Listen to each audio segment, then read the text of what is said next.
we get an Egyptian showdown of apocalyptic proportions and the ultimate fight for the future. That and more on today's episode of BrobusCast Death Battle Edition.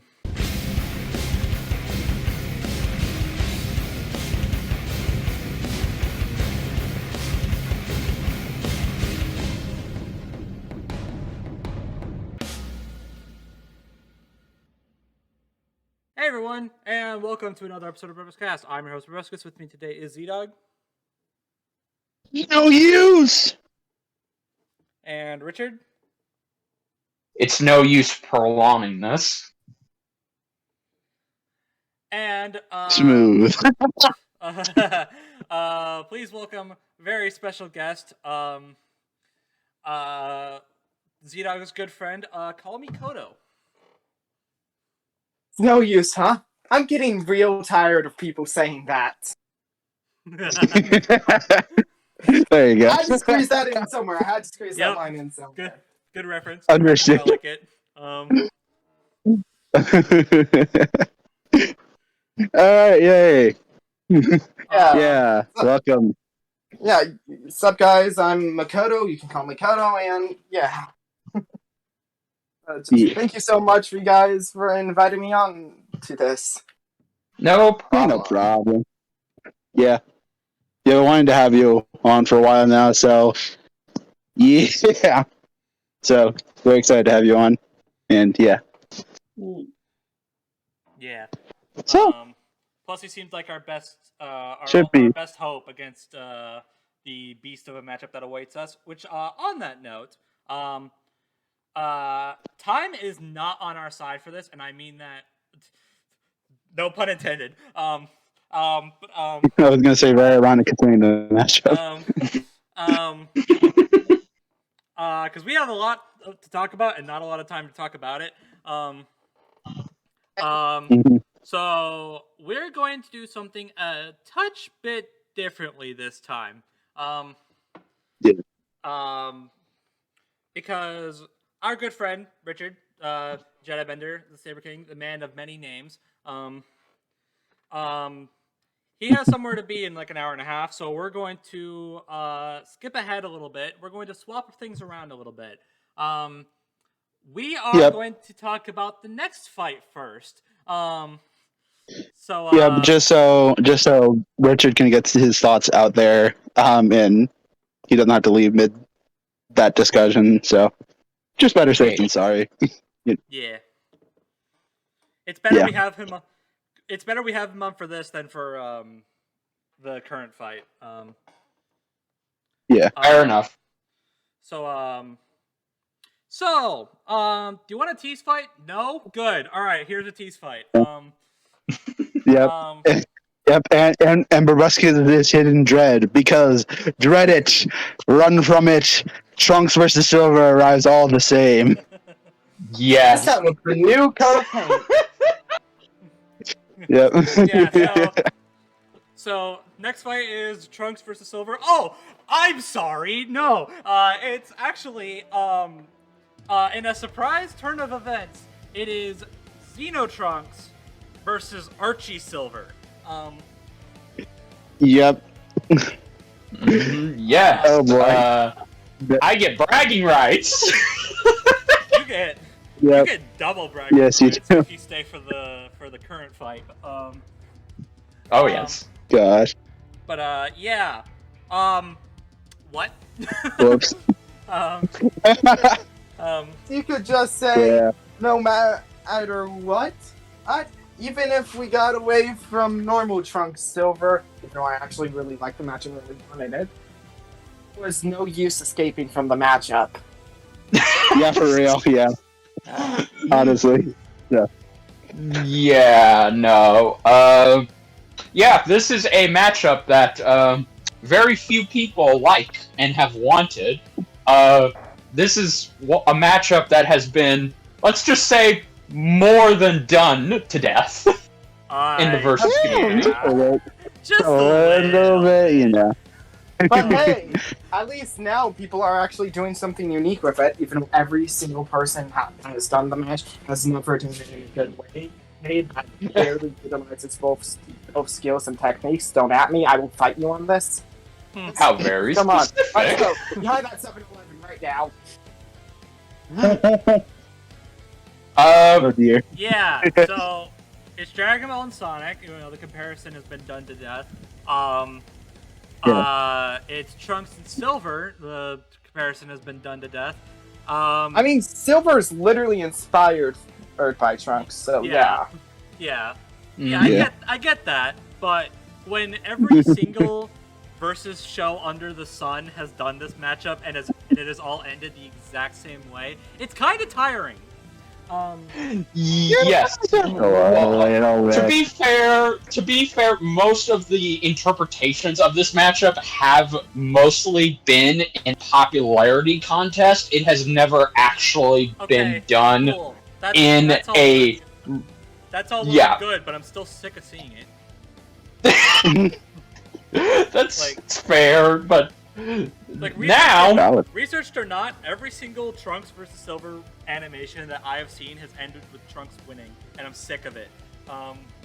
I've seen one where Silver wins. I'm guessing it's not very but good. That's the worst one at the same time. Yeah. I'm also guessing that it's not. I'm also guessing that it's not very good. Let me put this in words you'd understand. I'm 1/3 of the universe! Yep, that answered my question. But no, this one decided, hey, what if we did do that, but also we didn't do that? Yeah. So you have to notice. Yeah, these versions of each other are actually the most well-connected versions of Trunks and Silver. So, yeah. Mm-hmm. Yes. And these are arguably considered the most powerful versions of the characters. Well, I mean... And even more powerful and insane. Anyone who argues otherwise basically is out of their minds. Canon. So. Yeah, but these two are basically the official fanfic versions of both characters as well. Yes, that is the best way to sum it up. We're just... Officially licensed fanfiction, good lord. Yeah, pretty much. I mean, I understood it with like Archie Sonic because like we said, it is officially licensed. I mean, Dragon Ball Heroes is too, but Archie Sonic feels more official to an extent. Well, that's fair. Well, Ian Flynn's right. Yeah. Plus, like here are my thousands of original echidnos. Oh gosh, no. How many Archie Sonic discussions have spiraled into everyone hating on contenders? The Sonic community is very divisive on what they consider to be a good thing, and also some of them might be actually freaking insane. But also, speaking of insane things from the Archie comics, did you know that Charmy B's best friend died on screen in the Archie comics from an overdose of eating an LSD-laced chili dog? No, and I didn't know that. Sure. I'm going to do everything. Not even the most insane thing. I'm going to do everything in my power to forget that you said that. Yeah, the Sonic community doesn't seem to know what a good thing is at times, but if there's one thing that they can all agree on, it's that Ken Penders is a blight against the franchise. Oh, did you know that Sonic once kidnapped Ken Pender's niece and nephew by dragging them into a TV so they could help him go on an adventure? I forgot about that until you just brought it up, so I'm gonna move on. That's not even the most insane thing I can bring up about the Archie comics. Oh boy. Yeah. Gosh. No. But dear. Yeah.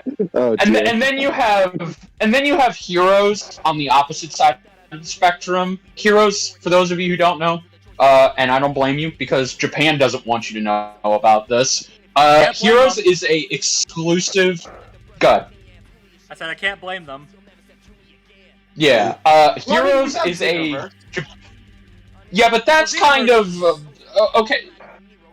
Xenoverse is actually easy to follow. Let me put it like that. Let me be nice about it. Here, Xenoverse is just them being like, "Here, you get this, and we get the main course." Heroes is a Japan exclusive card arcade game that just has dragon characters from the past, the present, the future, all just fight each other. It's essentially like Yu-Gi-Oh! In how it operates as a game mechanic, but then because of its popularity, it essentially grew into its own story canon. It has anime shorts that are adaptations of what happens in the game, but it also has its own manga that also is an expansion upon the arcade game. And Trunks is one of the main protagonists. Because, of course he is. Yeah, and I'm gonna be, just to save confusion, this is the 5th incarnation of Trunks, but this Trunks is very much still the same. He's a time traveler, but he's also a hypocrite. He is a hypocrite, but he essentially just gets recruited by the Supreme Kai of Time, to create. Who is a little girl. The time Did he wish her into existence? I'm not sure. I'm pretty sure he straight up wished the existence of the Supreme Kai of Time and the Time Patrol. Well, either way. The Supreme Kai of Time is a little child. Yeah. No, she's not that little. She's pretty little. She is tiny. Yeah, she's tiny. Sure. And Trunks, it's a Tatsumaki situation for me. I don't know. Trunks essentially just goes around fixing time errors, like time displations, things being altered, this and that. Whenever he doesn't alter them himself, whenever Future Gohan is involved. Yeah, like when he straight up murked Frieza. Exactly. He also recruits 9 students because these 9 students are essentially players of the game that get sucked into the game, and they're now just part of that universe now. Fantastic. And they essentially become different species. Like, you have the main 2 protagonists who are Saiyans, a girl and a boy. Then you have one who's a cyborg who looks exactly like Android 17.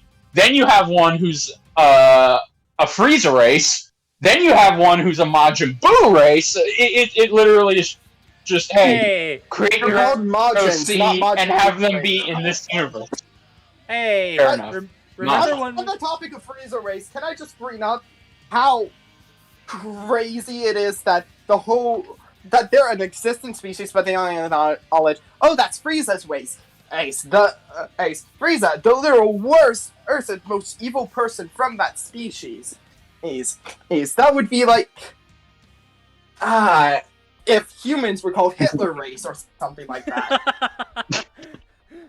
Very cool, very cool. Oh no. Hey, remember when we said that Heroes was fan fiction? Well, it's sure written like fan fiction. Yeah, no. If we were not pressed for time, I could just go on for 3 hours about how this series just devolves and devolves into further fan fiction. If you've seen the anime shorts, it gets crazy. I could probably move into the more and more insane stuff of Archie comics. Yeah, I mean, at least with Archie Sonic, it's written by people who genuinely. Most of the time, it's written by people who genuinely understand the franchise. Like Ian Flynn is a god amongst men. Ian Flynn, the goat. Yes. Dragon Ball Heroes is written. It might as well be written by 12-year-olds.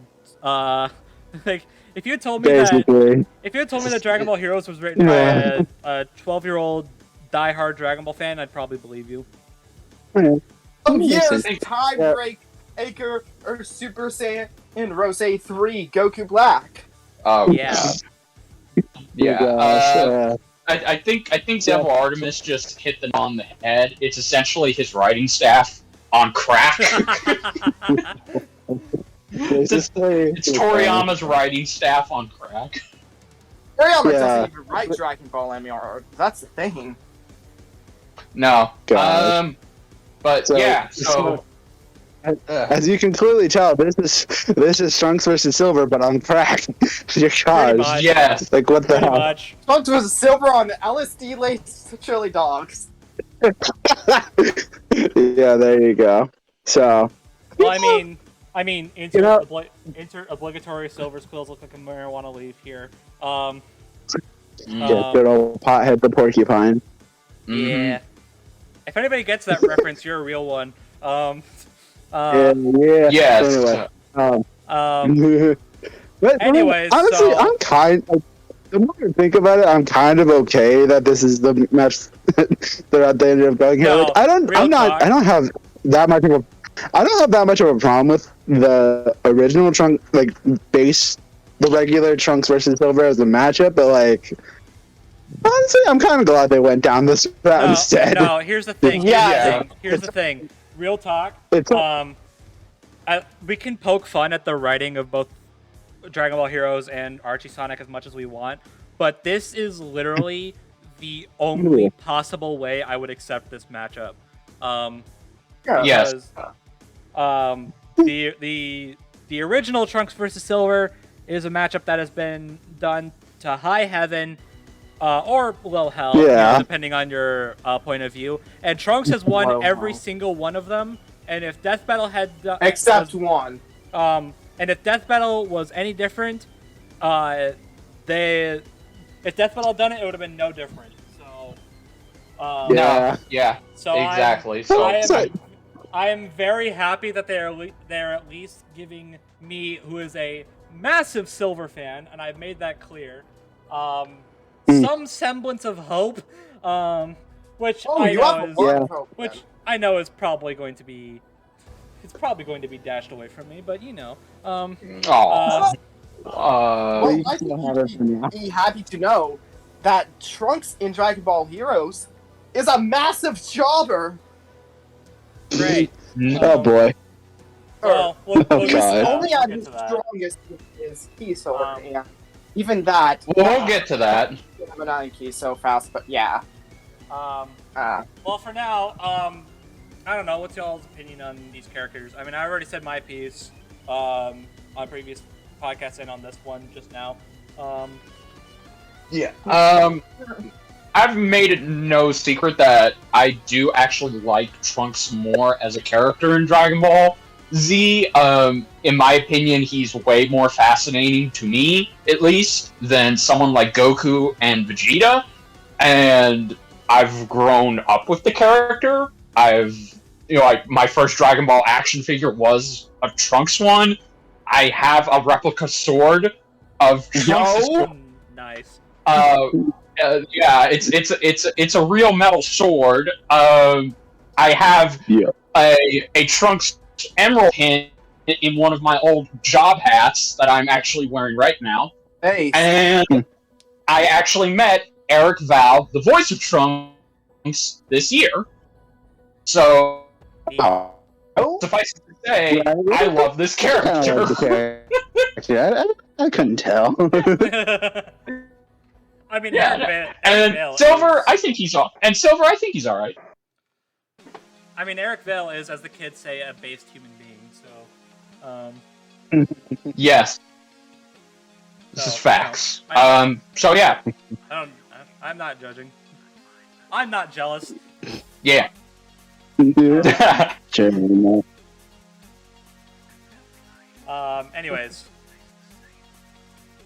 Yeah, that's it. Well, what do you think of Silver then, Jedi? He's all right. Okay, cool. I guess I'll give my thoughts. I guess I'll give my thoughts next then. I'm obviously more. I will say real quick, I hold no ill will against Future Trunks. I hate Kid Trunks. I'll tell you that much. But Oh God, yes. Understandable. he's not. We don't need to talk about him. Especially if you've seen Bio Broly. Oh Lord. No, please don't remind us. I have not seen Bio Broly, and I don't think I have any intentions of changing that. So, Yeah, I mean, Oh dear. Trunks and Goten are awful in all of the Broly sequels, so yeah. Well, Trunks and Yeah. Goten are awful in anything they're in. So, like, that's not. This that's is not facts. Anything, that's not anything. Changing. Trunks is okay in GT. Okay, keyword okay. I mean, I haven't seen GT, so I guess I'll choose to believe you. Trust me, you're missing nothing. Fantastic. But go ahead, ZDogg. Alright, so, I mean, I think I like both of them well enough. I mean, I don't know. I think Trunks is alright from what I've seen from him. I don't know. He's neat. And then obviously, I mean, I am kind of the camp that thinks Silver gets a lot of hate, at least in the games. He's not like one of my, I couldn't tell. he's not one of my favorites. Like, he's not one of my favorite Sonic characters, but he's fine enough. I do think he's fine enough. Plus, I do like the direction. Well, I do think the stuff what they've been doing with him and like Team Sonic Racing and all that. I think it's kind of cute the way making him more into a dork more than anything. It's kind of cute. So. The few interactions between Silver and Sonic are they're something. I'll tell you that much. I mean, for me, it's like I hit everybody in the last episode with some blasphemy that I've always thought Silver was a cool character. Like I don't even like. Oh, there's a lot of people that subscribe to the theory. It's like, yeah, Silver's a fine enough character, but he had a horrible debut, and I'm like, yeah. I don't subscribe. I mean, to be very sure that's it's just more so Sonic his 06. debut is Sonic 06. It's not that Yeah. he's writing and I mean, That's sure, but and even Sonic then, 06 is, even then, I don't you know, subscribe to that idea. Understandable. which is fair. Sonic 06 Yeah, but is no, far I from think- the worst Sonic game, but yeah. I mean, Yeah, I mean, I'm one of the few people. I think that both of them will are tell you fine. that- I'm one of the few people that'll tell you that I can have some unironic fun with 06. So you know, my opinion is probably bloated, but Most people hate it because of how buggy it is, to my knowledge. yeah. I mean, I was lucky enough to get a relatively stable copy of 06, so I actually had a decent time with it. You were totally lucky then. I say relatively stable. It was still kind of messy, but like I don't know, that was fine. Like it was a fine enough experience. I mostly played through Sonic's story and like I think half of Shadows, and then I had to sell the game. But Yeah, okay. But Yeah. I've seen all Fair three enough. of the stories more than once to say that I can give you my full thoughts on them. Yep. But no, I mean, I don't have any issues with either of them. I think they're just pretty cool, and that's about it. So, alright. Trunks is my second favorite Dragon Ball character of all time, next to Gohan. Specifically Future Trunks, but yeah. Yeah. I feel he has some of the best writing in Dragon Ball. And Xenoverse 2 is one of my favorite games of all time. I have really fond memories of the Xenoverse games, just watching them, watching Let's Plays of them constantly. And then, once I got my hands on the Switch, turns out, it's coming to Switch. I got that almost immediately, and I have tons of hours in it. And also, for us demons are best race, don't at me. But yeah, Trunks is a character I have a very strong relationship with. And then Silver is a character I really like. He used to be my favorite Sonic character. Then he used to be my favorite Hedgehog. Now he's my second favorite Hedgehog / fifth favorite character of the franchise. But yeah. Yeah. He always has great interactions with some. the series, things such as Blaze, and Whisper. Yeah. Oh my gosh, I love when he interacts with Blaze. They're Yes. they're such a cool duo.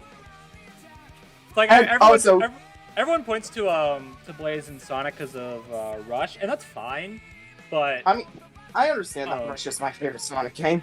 yeah, but I've always thought. I mean, I've always thought that Blaze and Silver was always the better duo. I thought they bounce off each other so well. Yeah. I can agree with that. Another honestly. time in another dimension. It's perfect. Yeah. There you go. Yeah. Yeah. Everyone always points to 06 and like they like hate that Blaze is I've seen people say that Blaze feels kind of like shoehorned in to be like, yeah, they gotta give Silver. That's because they gotta give Silver a companion. I mean, Blaze fits, but they retconned Blaze's entire thing only to retcon it again. Like, no, she was never in the future. She was always in her alternate dimension. And yeah, don't worry about it. Yeah, don't worry about it. But Great, thank you. Very but cool. I mean, I don't know. I always thought that. I don't know. In my mind, maybe this is because I haven't played Rush, but Blaze being Silver's best friend is kind of the big canon for me. It's like yeah, they blatantly are best friends. Yeah. Best friends from space time. Let's go. Yeah. There you go. Also put Blaze in Death Battle. Do it, cowards! Blaze versus Kumatora. Do it, Let's go. There you go. Or just someone, please. Kumatora's the best Sonic. She'll get it. She'll get it. She'll get it one day. I'm sure of it. Yeah, probably. Maybe. Most likely, but also do it, cowards. We've had Sonic and Shadow 3 times. Let's have Blaze once. Gosh. Honestly, I also think Whisper would be really cool. That could just be my bias towards Whisper. But then again, Blaze is my favorite Sonic character, so I'm all for it. Valid. Valid pick. Well, hopefully hate they will most both get it. Blaze's matches, but hey. Blaze has like one matchup that I think is genuinely cool. The rest are. Blaze has Kumatora from Mother 3 and. Okay, I guess Rivet's okay. Yeah, that's the one for me, Rivet. I was gonna say Rivet's pretty cool, but I didn't even play Ratchet and Clank. I just think it vibes. It's better than freaking Starfire. Yeah. Starfire. I know you're gonna heavily disagree with me on this, ZDogg, but it's also way better than Daisy as well.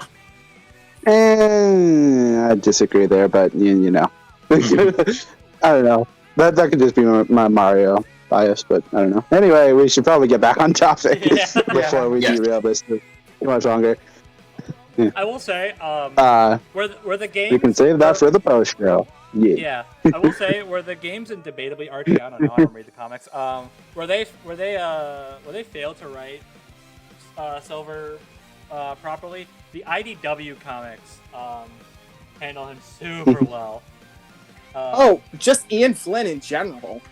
Oh, yeah, Ian Flynn is basically Silver's #1 fan. Let's be real here. Well, Ian Flynn is every Sonic character's #1 fan. Let's true. Well, I mean, except Shadow.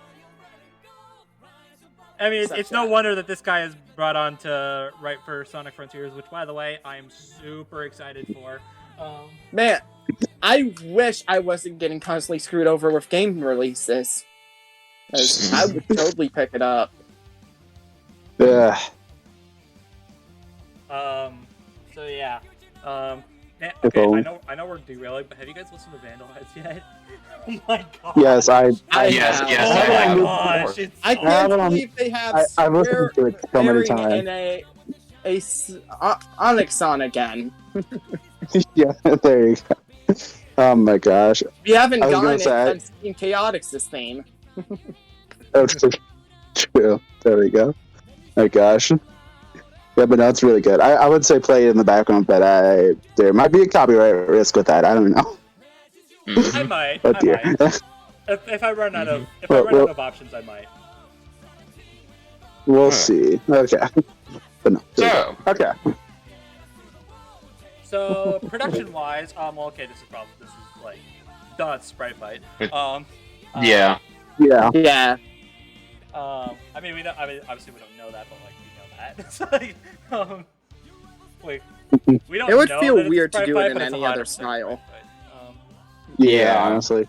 Yeah, sprites feel like the only way to go here. So. Yeah. Like, I get doing it in 3D because they both originate from 3D games, because before Heroes, the card game, was a thing, Dragon Ball Online was the first thing for Dragon Ball Heroes. And yeah. Oh. And then Xenoverse on top of that. Yeah, Xenoverse Yeah. came multiple years later, or after Online failed miserably. Surprisingly. Want. No. But then again, it's absolutely because of Battle of Gods that Dragon Ball was extremely into popularity. Yeah. Mm-hmm. Man, if it wasn't for Battle of Gods, Dragon Ball would probably be a dead franchise. If it wasn't Agreed. for yeah, Which which, actually, you know not what's gonna funny? lie, You know what's funny? what? Toriyama made Battle of Gods because of a certain Yes. Please. a certain, Not talk about it. It's just yeah, Into A head certain- slide, let's Oh, go! dear. a certain other movie that Yeah. exists. We're gonna stop there. You know what I'm talking about. So actually, Fun. as, Yes, the movie as, where Goku who slides across a car on his forehead. like I said, let's not talk about it. Sure. as bad, honestly, Sure, as bad as it is, if it wasn't that bad, it's like it being that bad probably saved the franchise. Let's be real. Mhm. Yeah. So. Which is weird. Yeah, no. Which is weird to say, but yeah. So yeah. I mean, with it being Xeno and Archie, and both of them being able to time travel at basically a whim, I'd actually like to see them kind of pull kind of just go between dimensions. That'd be kind of cool. It That'd be would. cool. We're absolutely getting a Chuck Norris Sigata cameo. Oh, out probably. here, dude. Probably. Maybe. Oh, I love that. Probably. Who knows? One. We're getting the standard stuff, flying around, lasers, Silver's powers, Trunks' Yeah. sword, I want- transformation. Whether you talk Yeah. about standard, or barely anyone Um, uses Silver's powers properly in those fights. Yeah. Yeah. For how versatile psychokinesis is, it's weird how many Silver fights don't use it very properly. At most, they just have him throw rocks. Yeah. Yeah. Can we actually have Silver do Smash! something? Can we have Silver do something actually interesting for once? Hopefully that'll be the case in this fight, but I guess we'll Yeah. see. Hopefully, I'm really above all else. I think the one thing that I'm really hoping for, and this is 100% biased. I'll admit to that. But I don't mind Trunks being kind of the main show, but let's not have Silver be kind of a backseat character. Given Yeah. and how the fight's likely gonna start, it's not going to be. No. Yeah. Yeah. Mhm. I mean, this fight basically has the perfect setup. Silver gets back from time traveling in after doing stuff in the past to fix the future. Trunks goes over and just restore talking to, given his job as for the time patrol. Hey, can you stop doing that? You might mess something up to make something even worse. Silver just reads his mind real quickly. As time patrol, huh? Reads his mind real quickly. Wait, didn't you do exactly that before you joined the time patrol? That peeves Trunks off, and then the fight starts from there. Yeah. So the fight. I don't think it's going to go exactly like that, but I could see Probably a not. version of that happening. Yeah. Mhm. I mean, I the mean, whole thing's gonna would likely start because Silver calls Trunks out on his crap. Or, we probably won't get a story at all. It'll probably just cut to them fighting. Oh, please Gosh. no. Hopefully not. The setup see. is stupid. One idea that I did bring up as kind of as mostly a joke, but I think it would be kind of cool if they actually did it. As kind of like an appeasement to those who wanted the originals to fight. Maybe have a moment like Trunks and Silver transport to a dimension where the originals are fighting. Yo! That was funny. But like that. Someone else just simplified it and said, "What if they showed up in the DBX?" I'm like, okay, well, you took my cool you took my totally cool idea that I didn't just come up with on a whim and turned it into something lame. Thanks, person. Yeah. My God.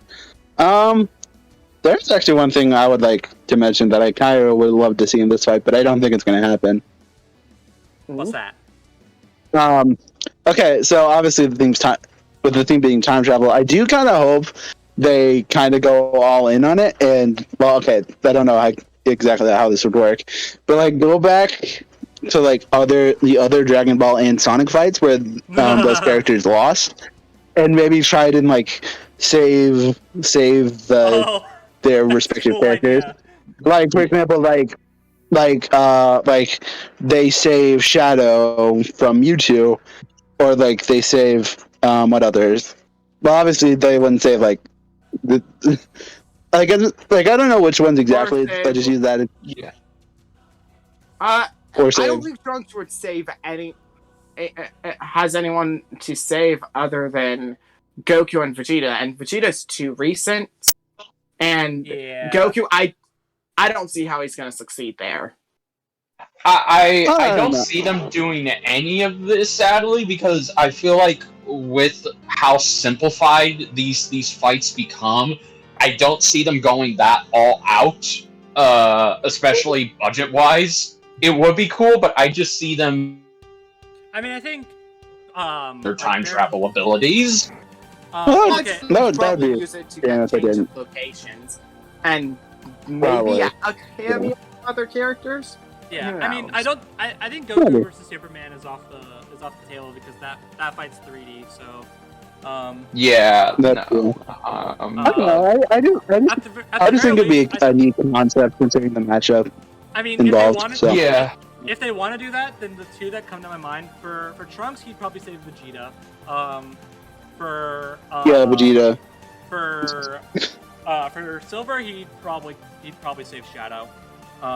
That's my Yeah. best. That's my best guess. Oh gosh, what if they transport to Vegeta versus Shadow? Oh my gosh, no. yes. I would love that. That'd be Short great. voice actors, after all. Yeah.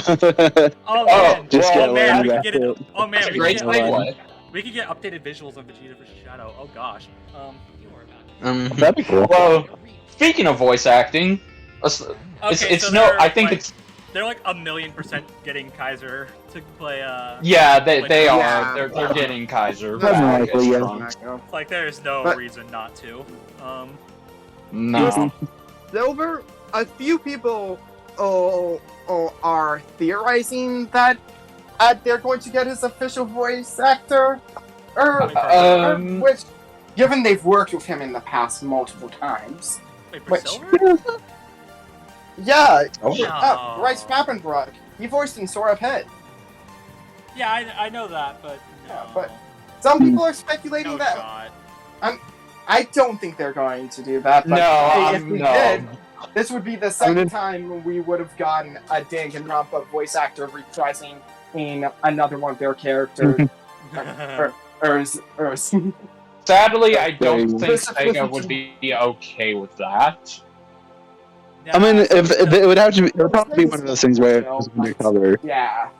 They're either going to use a existing actor that they've worked with before, Yeah, or they're going to hire someone else. Yeah, they're probably going to go with now, if I had to guess.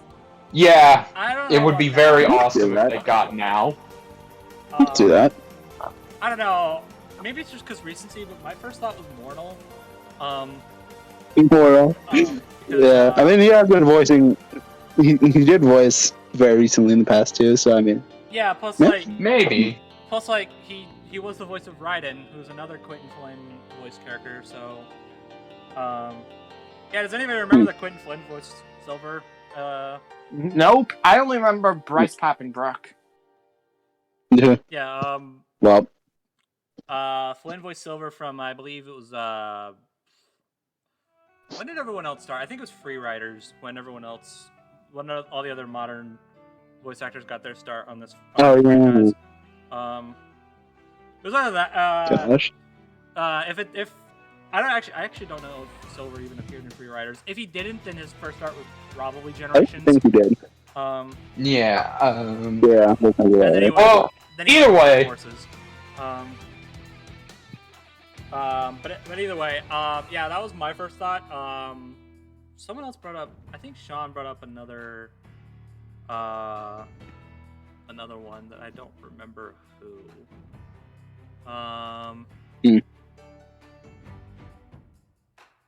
Honestly, it wouldn't surprise me if it was Now, because Now does have that range to where I think he could do a good Silver voice. Oh, it was Joshua Waters. Actually, that would also make sense. I could see Joshua doing that as well. He voiced. Kind of thinking. God. I was gonna say I was kind of thinking that at the back of my head too, because I don't know. I mean, Mhm. we guess all this, which means it's probably not going to be any of them. Yeah, Well, no. except Kaiser Neko. Well, okay, Yeah, Kaiser yeah, Neko's a 100% most Kaiser. definite guarantee. Yeah, that's a guarantee. Yeah. But when it comes to Silver, anyone we guess is probably not going to be it because we have terrible luck guessing voice actors. This is true. I mean, I would actually be down for it being Now, because we haven't gotten a Now role this year. So That's true. that's true. We haven't. Well, So I mean, you say that. now you say that. always possible. You say that, but for season 8, they waited to get him until they brought in freaking Madara. So. true. That's true. Well, we are in the back half, and Now has had luck showing up more in the back half than he has in the first half. Yeah. So, I don't know. I guess anything's possible, and Now has shown that he has absurd range. Oh yeah. For real. I don't know.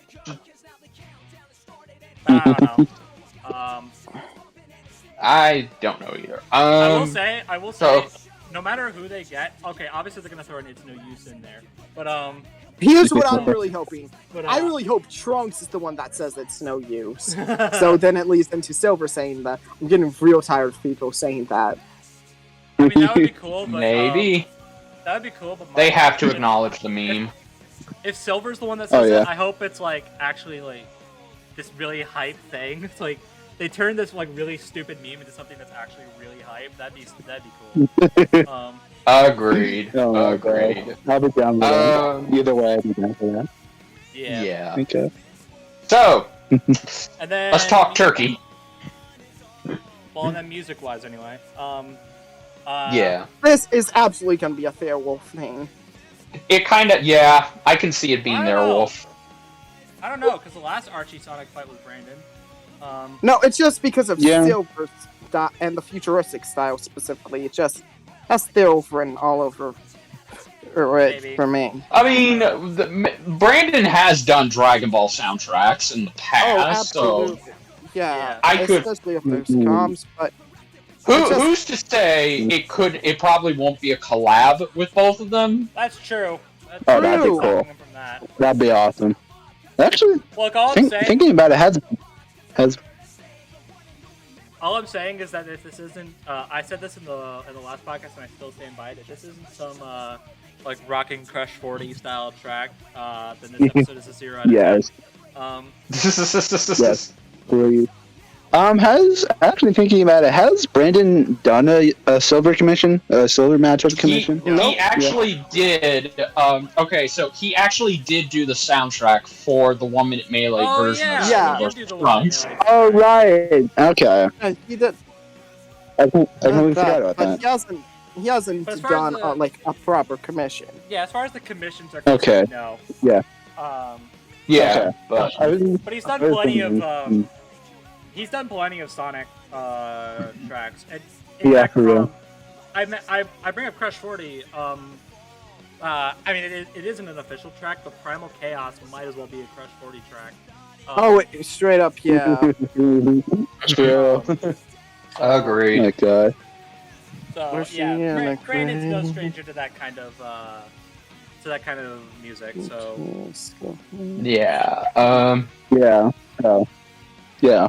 So I mean, Ah. either way, I think we'll be good. Either way, I think we'll be in good hands with the music. So. yeah. Agreed.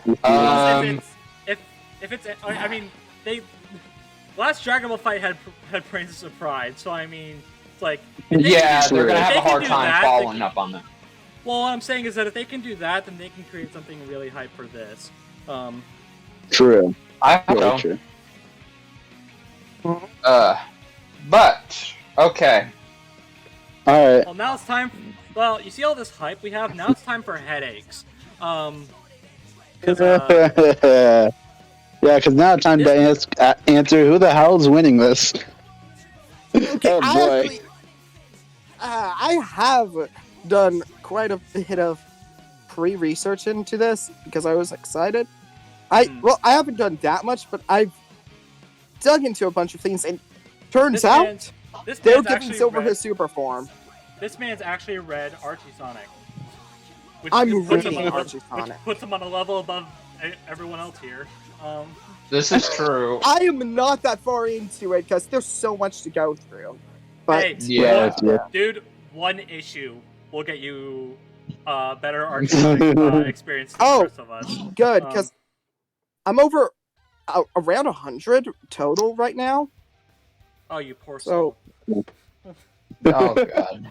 the energetic stuff is pretty interesting, though. But yeah. Well, I'm also referring to the last time you updated us on what you've read. Yeah, I am in the Ken and Pender's Echidna saga, which Enerjack is cool, but everything else is just. Yeah. Oh dear. Yeesh. Alright.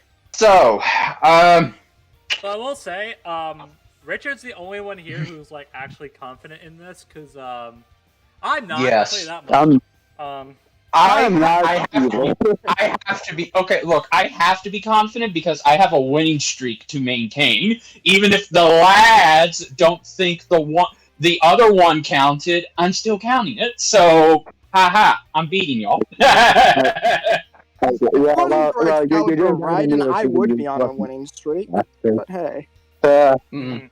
well, I just lost on your freaking. Yeah, I you don't just know. lost your. Yeah, You should have listened to me when I said Apocalypse was winning this. Well, okay, I didn't know. I should have listened to all you guys, okay, but we'll get into that in the second. Everyone else changed their votes after his analysis. ZDogg. Well, yeah, okay, yeah, but I always count it before. I always count it before the episode drops because if I change it right before the announcement, that kind of like cheating. That's what I'm counting. So sticking on track. All right, look, I'm gonna make this very short and very simple with my vote. I'm going with Silver. Okay. Let's go. I'm going with Silver. That's kind of where I'm leaning as well, but it's so early. Yes. For me. It's so early to judge. Okay. If they weren't giving a Super Silver to Silver, which Ultra Guy has went out and said, that they're including of the Silver match. Okay, yeah. They're giving them everything. I don't think this is a main. I don't think this is as main of a point of discussion as it was back in 2016. But I'm just gonna clear the air right now. There are 1,000,000% including Super Silver. Yes, no, they are. Yeah. It's I know that was a thing of debate because it's well, Silver doesn't have can't summon the Chaos Emeralds like Sonic and Shadow can. He used Super Here's Silver the thing. Once in 06. I'm here's the thing. Here's why people are kind of against it for this match specifically. Silver technically never uses Super Silver in the Archie comics. Yeah. Well, here's a counter argument to that. Rock Lee never used the 8th gate, but yet they gave it to him. Oh, I'm gonna get into that soon. Well, either way, for the purposes of this, purposes, go ahead. It's Dragon Ball. why wouldn't they give Super? Why wouldn't they give Silver Super?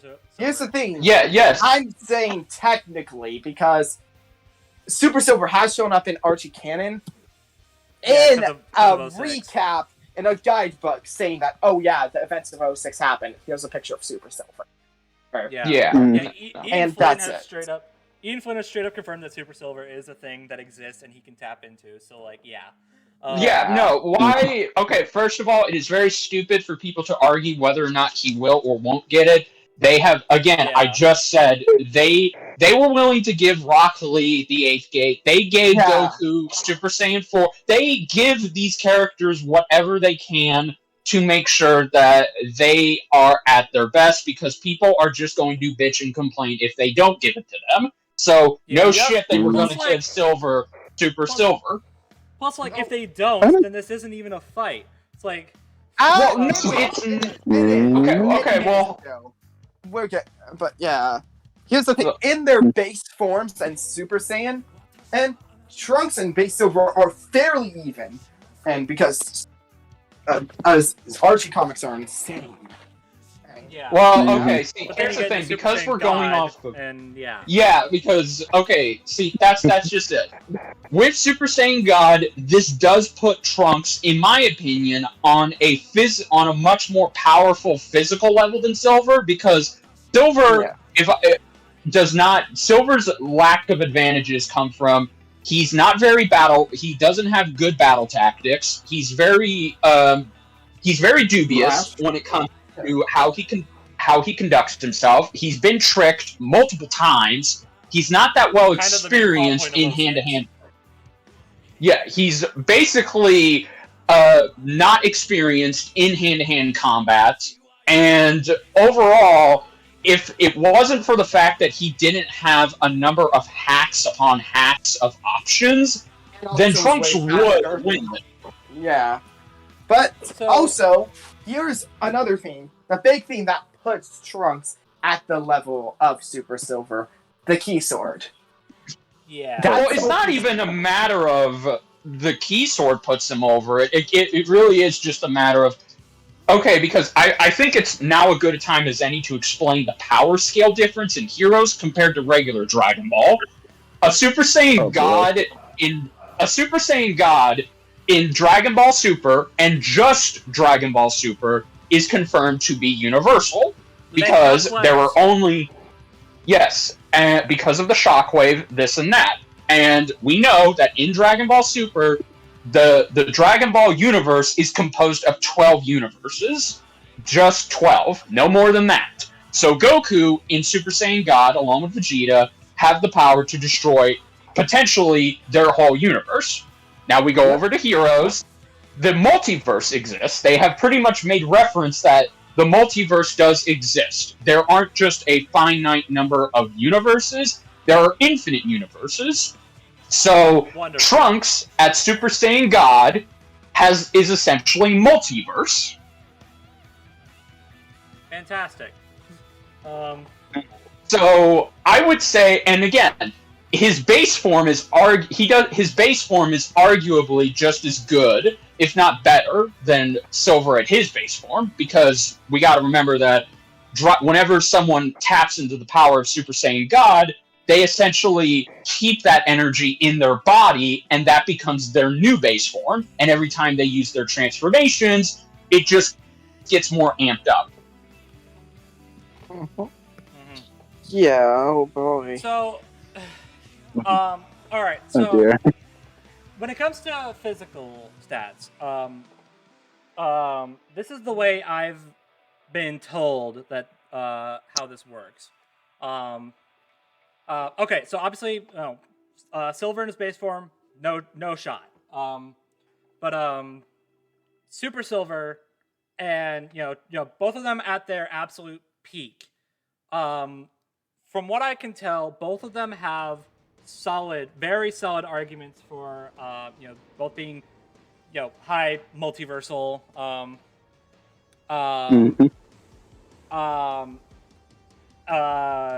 Archie Sonic has some pretty solid immeasurable speed feats. Sonic moving within stop time. Supersonic and Hyper Knuckles moving at incalculable speeds. That's literally a direct quote. The thing is, I've heard that Dragon Ball Heroes has some immeasurable speed feats as well, but I've also heard they're a little less concrete than the ones in Archie Sonic. Well, I mean, they're insane, but at the same time, here's the thing. Well, it's Archie Sonic characters. Well, what I mean is that it's more arguable that they might not actually be like I don't know, like it's like you look at the ones in Archie Sonic and they're like, yeah, that you can't measure that. That's just kind of a given. With Dragon Ball Heroes, it's like, does that actually apply? Like, is there details missing? That it's less. They're more dubious than the stuff in Archie Sonic. Yeah. But let's just assume for because like the way I mean that's important, because if the skepticism behind the immeasurable speed feats for Dragon Ball Heroes end up being true, then Silver just speed blitzes. Yes, and my main reasoning, because I know the Key Sword is a huge factor in this debate, because all Trunks has to do is hit him with that Key Sword, and it nullifies all of Silver's baseline and super abilities. But I would argue, and this has been stated, that Silver, even if Silver's abilities got cut, he has other ways to get around that. That is a problem that every Dragon Ball character does face, is Trunks is actually, if you can believe it or not, he's one of, if not one of the only, most versatile Dragon Ball characters. He doesn't just rely on his ki and his transformations, he also does rely on his sword. He is a sword-based combatant, so that does give him a small level of versatility, but then you go over to Silver. Silver's base form abilities pretty much have a way to counter all of Trunks' abilities, mainly energy. Silver does have energy absorption, and the main thing that Trunks and every other Dragon Ball character in his universe do is shoot energy. Oh, let's not also mention, and Silver can literally hold Trunks in place, and Silver's ESP has been able to hold and restrain those that are far stronger than him in the past. So there's literally nothing stopping him from instantly pulling a cable versus Booster Gold straight from the start of the fight. Well, there's also just the fact that, Silver has reality warping abilities, so he can very much just warp reality. Yep. That's the other thing, is that both of them are incredibly hacksy, but both also have insane hacks resistance as well. It's like neither of the so here's the thing. So both can stop time. Both can also move during stop time. In fact, Sonic can move in stop time by being that fast. Yep. Both have options for like battlefield removal, but both also can just return back to the point of the fight. So that's useless. Silver can attack the mind. The Key Sword is just a literal no you to that. Little haha no. I don't think so. Can I talk about I don't think biggest so. weakness in this fight?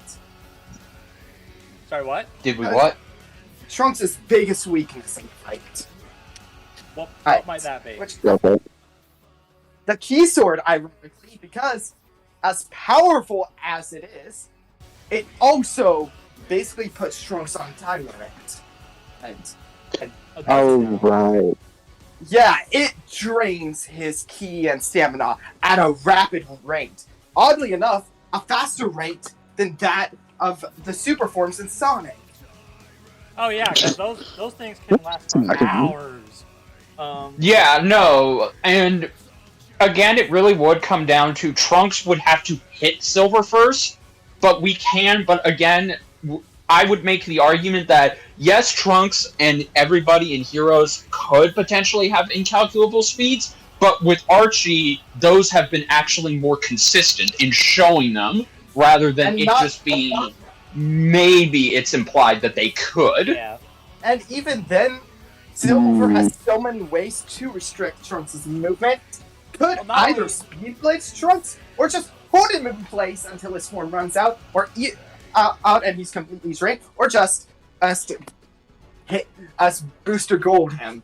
Well, Right not only then that, and there. not only that, and this, so I was mentioning before, like, okay, let's assume just for argument's sake that both of them are immeasurably fast. Like, just there's no way to calculate how fast they are. And in turn, there's no way to tell who's faster. Not only does Silver have ways of immobilizing Trunks, he has paralysis. I know there's like argument of Dragon Ball characters being able to resist paralysis, but Dragon Ball characters resisting things is so freaking weird. But also not only that, but Silver has ways of boosting speed. They're not permanent boosts. They're not permanent boosts per se, but they are boosts. Yeah. So by all accounts, It's by technicality, sort of the same case of like the other RT Sonic fight we got, where even if both are immeasurable, one has ways of making themselves faster, so they're always going to be faster than their opponent. Yeah. Yeah. Trunks does not have anything to really counter some of the other hacks that Silver has in his back pocket. So, and again, it really, and I mentioned this in the last fight, energy absorption is very much a good way of taking out somebody who uses energy as their main attack formation. Yeah. He's So, all Trunks would be doing is just giving Silver more and more energy, and Silver would just soak it up like a sponge. It would be so funny if that's how this ends. Like, Trunks goes for all or nothing attack, Silver absorbs it, teleports to Trunks, and drains his energy directly, forcing him back into base without any key, and then is able to finish him there. Okay, there's one other thing I do want to bring up. Both have summoning. Yes. Dragon Ball Heroes is very it's a it's a card game. It's an arcade card game. So Trunks can just bring in allies. But then again, Sonic Runners, I think it is. Silver has that too. Granted, so this does kind of give Trunks an advantage because Trunks summons he summons more big name people. It's like the biggest name that Silver is able to summon is Eraser Jin. Let that sink in. Eraser Jin is crazy powerful, but still. Well, he's powerful, but Trunks straight up summons Goku, Gohan, Goten. Hey, it's me, Goku. He summons characters that are more. They're more prevalent. They're compare Goku's role in Dragon Ball to Eraser Jin's in Sonic, and you kind of get what I'm getting at. I think it would be so funny now that you mention it that if Goku shows up only to instantly get owned by a freaking Eraser Jin. The other thing too though is that okay, I know I'm playing this out like a Trunks advantage, but hear me out. So Trunks' summons, they're more prevalent, and he also can summon more. So if both of them just bring their entire army, Trunks would have a numbers advantage. I mean, at that point, if Trunks wins because he summons his own army, would that be due to... No, let me get this up front. They're not deciding it like that, but I'm mentioning this. I know. I'm just bringing this up. But here's the other thing. Here's what does kind of screw Trunks over on that front. Silver has technopathy. He's a technopath. So Trunks' summons and hero cards are it's technology. Here's the kicker.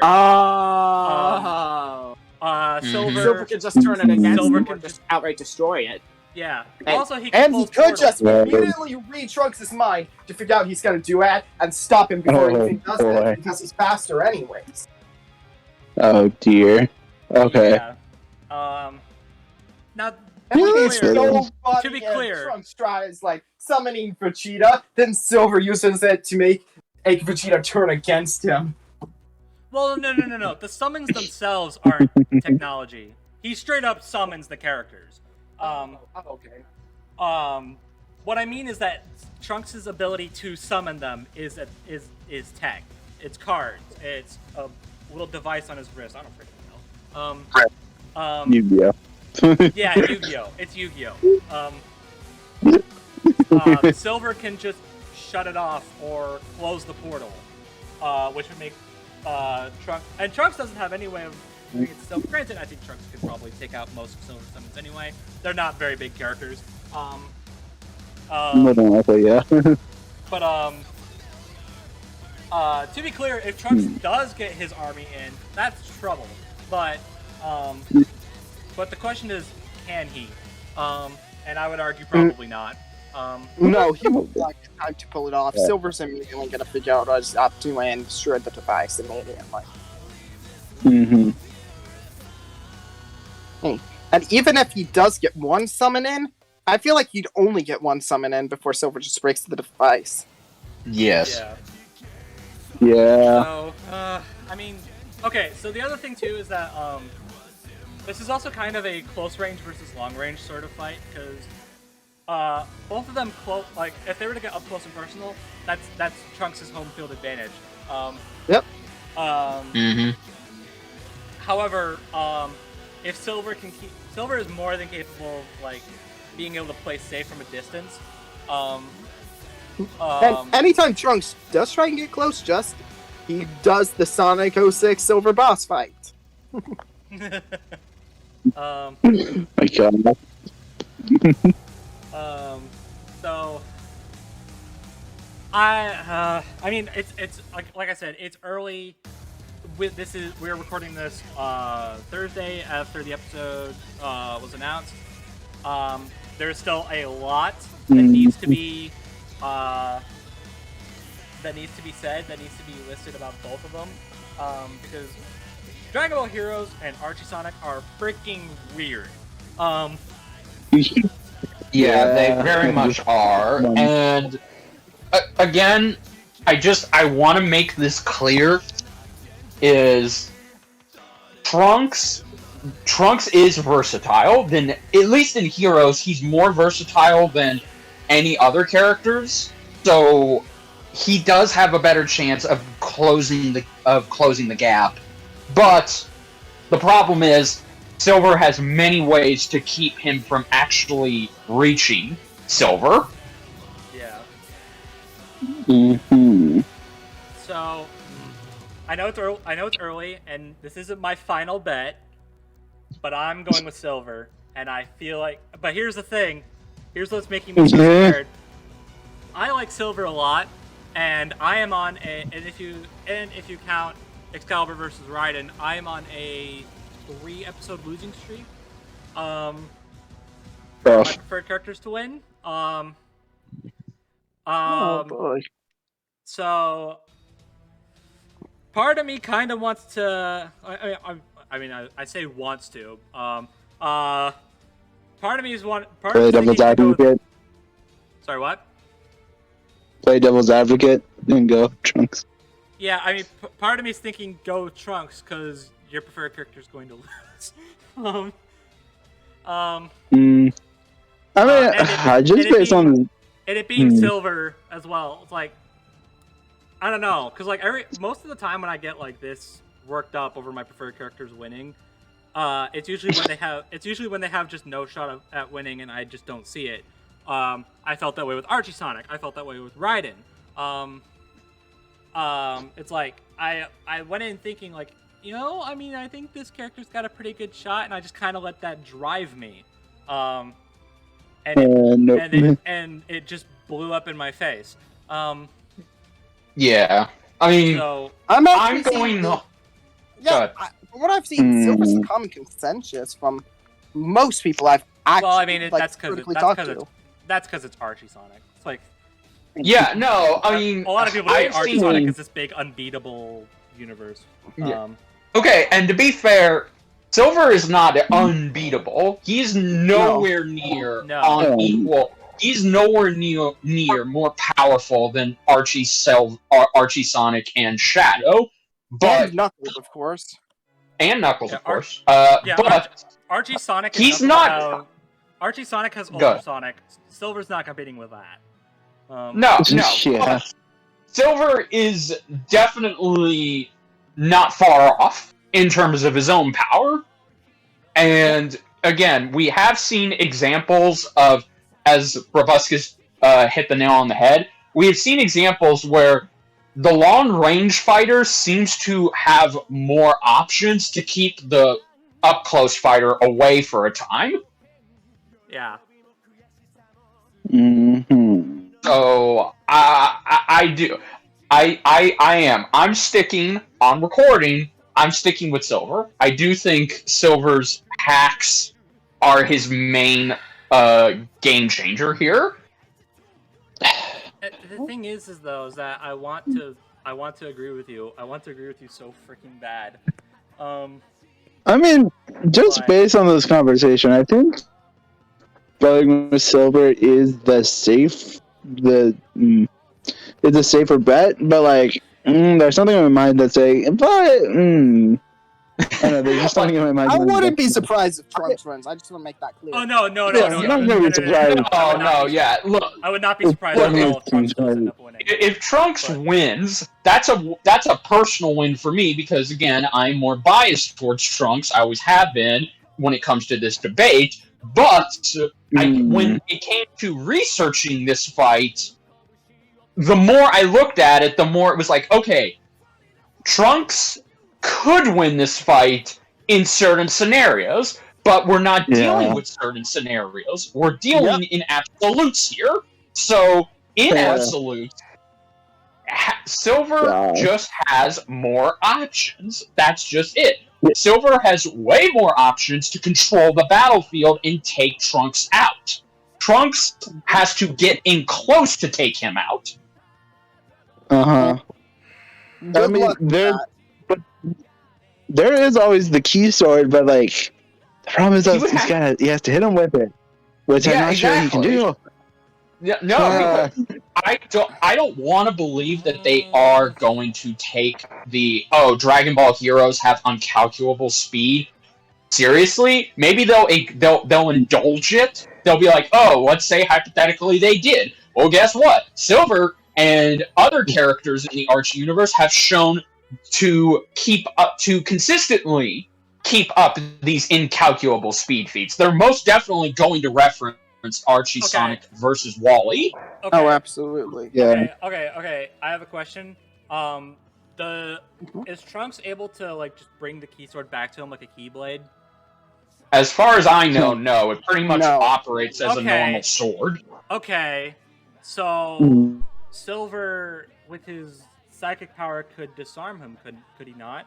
Yes. I mean, Trunks has been disarmed multiple times. I'm not just with key sword.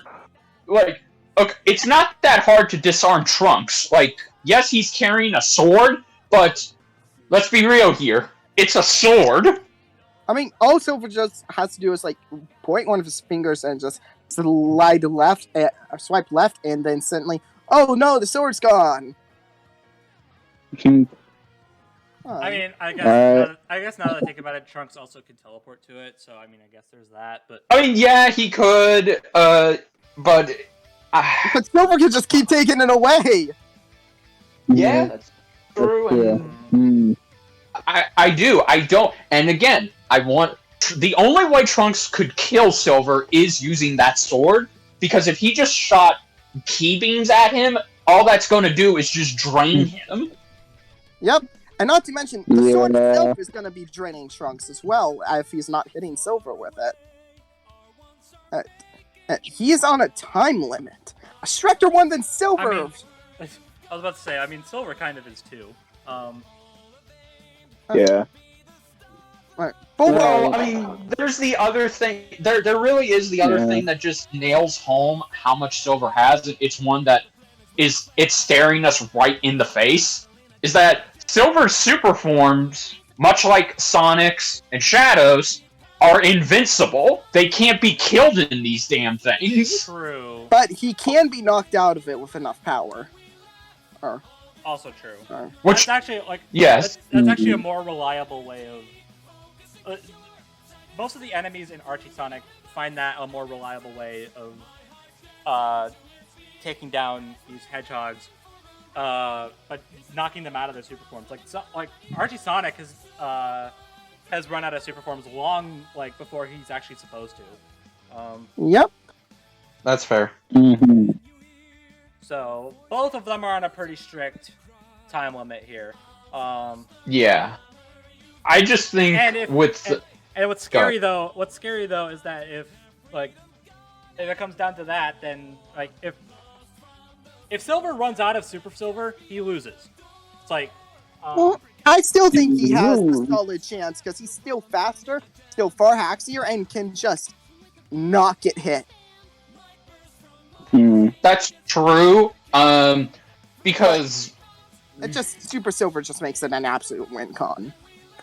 it does, yes. I mean, if anything, I would say the super form does tip the scales in Silver's favor, but it's only ever so slightly. Because again, if it was just a up close and personal fight, then Trunks would win almost every time. Yep.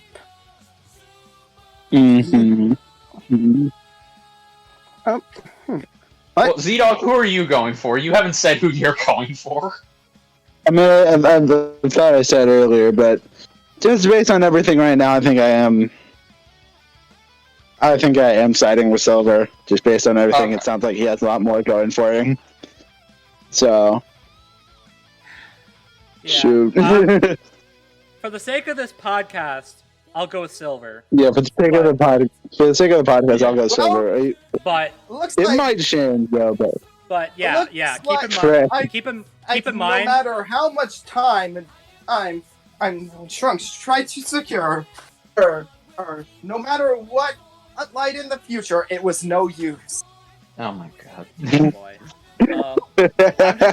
I'm just saying, keep in mind, we still have a week and a half until this episode airs.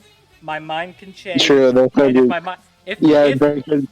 if my mind Be something. changes, then that's what counts. So Yep. basically what I'm saying is, if you want to know my absolute final bet, watch my reaction when it comes out. Yeah. Yeah. Because what I say before I start watching, that's what counts. Yeah. Uh-huh. Lads. But like I said, I'm not gonna be surprised if Trunks pulls out a win. It's just right now, I think Silver is the one. Yeah. You know Silver's the one to go for. In my opinion, Silver needs this fucking win because He Trunks has absolutely kind does. of. Yeah, Trunks has been winning not just against Silver in the versus meet, but Trunks has had a very high record when it comes to versus shows. I saw an animation True. called Flash, and I'm just questioning people's sanity at that point. So Trunks ended the streak of someone else with an unbeatable record in versus as well, that being Zoro, which that's true. So True. Yeah, so Silver absolutely gosh. needs victory. You know what else? Silver needs Actually, this. it's less so that Silver needs the victory, and more like Trunks needs the loss. Yeah. A win for Silver definitely doesn't hurt. He really doesn't have much. Oh, that because- is true. That is true. The Sonic franchise needs another W. Yeah, Yeah. Now I'm thinking about it. This match is gonna stop the losing streak for both franchises. I mean, well, the losing streak for Dragon Ball is kind of already started last year. Yeah. Yep. This will just continue that. Okay, and fuel the fire of Dragon Ball fans. Woo! Woo! Gosh. That's always fun. Yeah. You know what else is also scaring me though? Now that I just I'm meta arguing, but what else is kind of scaring me is okay, I know the reason they went with Zeno and Archie is because they want to like expand on the match, like that, like Yeah, because not- everyone's neither of them- basically done this match to death after all. yeah, Yeah. Mhm. It's like this just widens the net a little bit. I And also understand that, makes and the match more I exciting. understand that, like, you know, they didn't go with this because, like, so what I'm trying to say is that it feels like, I don't know, I'm super meta arguing, but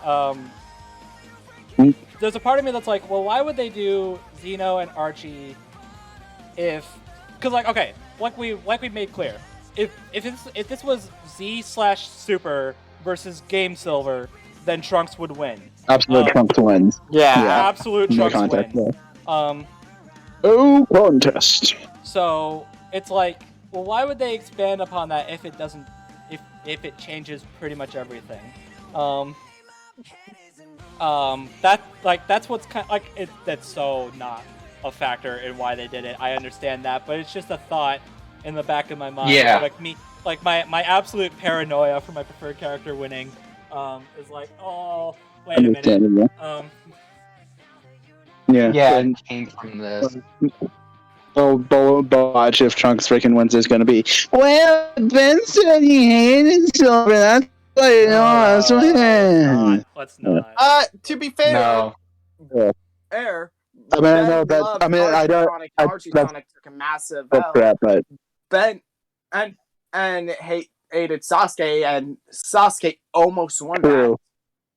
that. True. Sasuke got Yeah. so much I don't know. respect on that episode. Plus, like, Well, yeah. I saw But- one. I don't know. I'm just. Some, No. someone in the Death Battle Discord made the brain dead decision of going to Reddit, and someone Yeah, on that's there, the good idea. yeah, Okay. someone on there was like, well, Ben hates Sonic. I'm like, wow, you don't know Ben Singer at all, do you? Sorry. Gosh. Chad has gone on record to say that Ben is like the biggest Sonic fan he's ever met. Yeah. And isn't he even a bigger fan of? Isn't he? Isn't he an even bigger fan of the Archie comics? Yes. As well? Yep. Yeah. Archie Comics So- is how he grew up with Sonic because he didn't always have the money for the consoles. Yeah. Makes sense. Okay. So Um, there you go. on a similar note, I think I saw someone say the same thing about Liam, and I'm like, dude, I think Liam has said that he straight up does not care. It's like he doesn't. He's not a huge Sonic fan. He doesn't hate Sonic by any stretch. It's just he's just morally neutral. But also, like, Silver's being researched by Blazer, and he's a huge Sonic fan. Yeah, the people researching, Yeah. and even the guy on the Dragon Ball side for Trunks, is a massive fan of Silver and Yeah. the Archie comic. Mhm. Yeah. So, but you know, people Yeah. are gonna say that regardless. There's gonna be Oh yeah, no, 100%. haters. 100%. Yeah, Gotta love the community. Okay. Man, I do not. If Silver does win, I do not look forward to 90% of the reaction videos that will come out. Because man, I've been trying to look for some good reactions to Thor versus Vegeta, and they are, you know, the ones that are, you know, Mhm. that actually react and listen and are good videos. Yeah, they are very few and far between, and I think the answer to why is pretty clear. Yeah. Yep. Unfortunate. Heck, I saw What are you gonna one- do? Heck, I saw one like yesterday, I think. That was like blah blah blah throughout Thor's analysis. And you know, once Vegeta got the first hit in, he was like dead, should be dead. And like every single hit Vegeta struck, he was like Thor should be dead. Why is he not dead? I'm like, what? Well, maybe you should have paid attention there, Mr. High and Mighty. Like, Yeah. I freaking Yeah. hate when the Dragon Ball community watches Death Battle. Is all I'm saying. Yeah. yeah. Understandable. Hmm. Oh. But either way, And because of that, Yeah. I really hope Trunks loses. it's like Yeah, We'll have to find. I really We'll have wanna to see wait and Trunks see. Oh boy. I've never wanted so bad for Well, a character that I actually like to lose. It's like, I mean, I was rooting for Silver regardless because I just prefer him as a character. But everything that's been happening throughout the multiple communities that are involved with this matchup have made me root for Silver more and more and more. So it's like, man, I like Trunks and I want him to lose so badly. It's like, Oh boy. Mhm. Well, we'll see what happens, I guess. yeah. Oh boy. Mhm. So we're all siding with Silver, I'm guessing. Yep. Yep. Yep. Oh boy. Alright. Well, I don't care. I mean, it's not like I have a streak to maintain, so if I'm wrong, who the hell cares? That's true. Mhm. Same. That's Uh, true. Nah, ZDogg's Nah, I streak took a ZDogg's streak took a massive nosedive, so all stakes are off for him. 4-1 now. Well, now I guess I just have to make sure that's my only loss. So, Mhm. oh well. Which is actually a pretty Oh, well. good segue. Be what it be. Yes.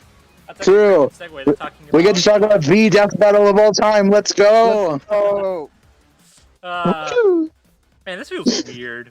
It feels weird Yeah. in this way. We're not going to do this again, I think. Yeah, I mean, we'll probably only do it if time strict and. It's like Yeah. we're traveling back into the past.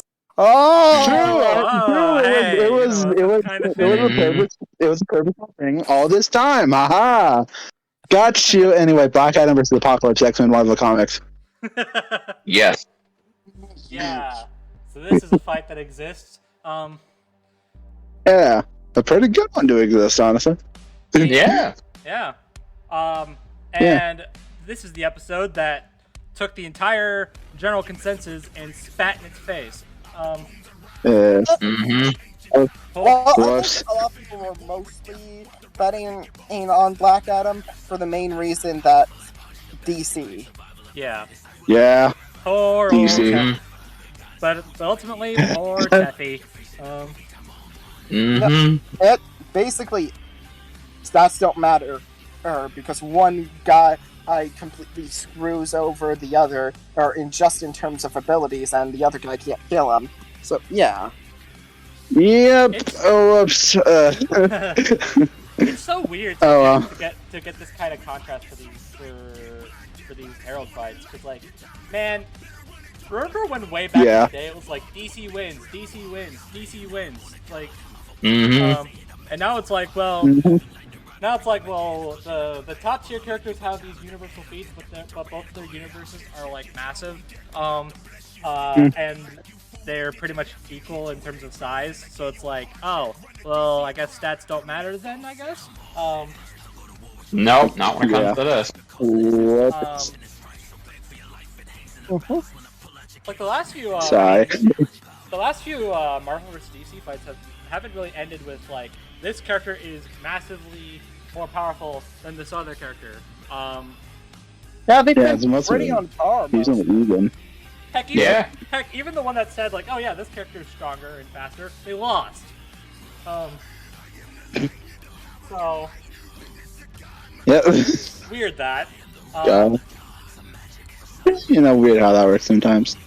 It's weird to me that it's funny to me that the last Marvel vs. DC fight to end with stats go burr is Batgwen. Right? Very cool. Thank you. That's fun. So yeah, Apocalypse ended up winning. Yeah, I mean, I accept it after listening to the results and the analysis. It's Yeah. just.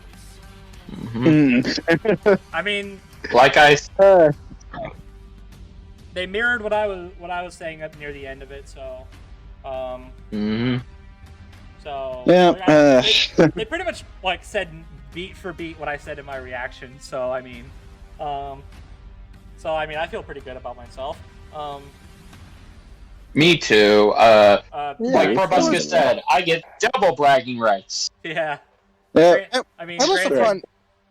granted, if you episode? ask me who I think wins like 3 months ago, I probably would have said Black Adam, but you didn't. Oh, So, you know, but you didn't. So funny, this is funny what how you're things getting. change, I guess. Gosh. You didn't. Oh well, so rip the my joke's on streak. you. It'll be back, hopefully. God. I mean, my preferred character lost, so that's not fun. Well, Yeah. I'm gonna ask an honest question because, like, as cool as Apocalypse is, was anyone rooting for him? Probably I mean, not. of course I was. You were rooting for My him streak for was on the line. Okay, fair. Yeah. Well, But I how many think what he people meant- are emotionally invested in him is the question. Yeah, I think that's what he meant. Yeah. Yeah, I think as far as like generally like preferring the character, I think most people were going for Black Adam. Yeah. Yeah. I mean, I'm not invested in either of them. Oh no, I'm not either. I know of them. Oh no, I'm not either. My Black investment in Adam Black Adam. also, though. No, my investment in Black Adam is Injustice. That should be Yeah. a tell. Yeah. I mean, And my Yeah. and my experience with Apocalypse is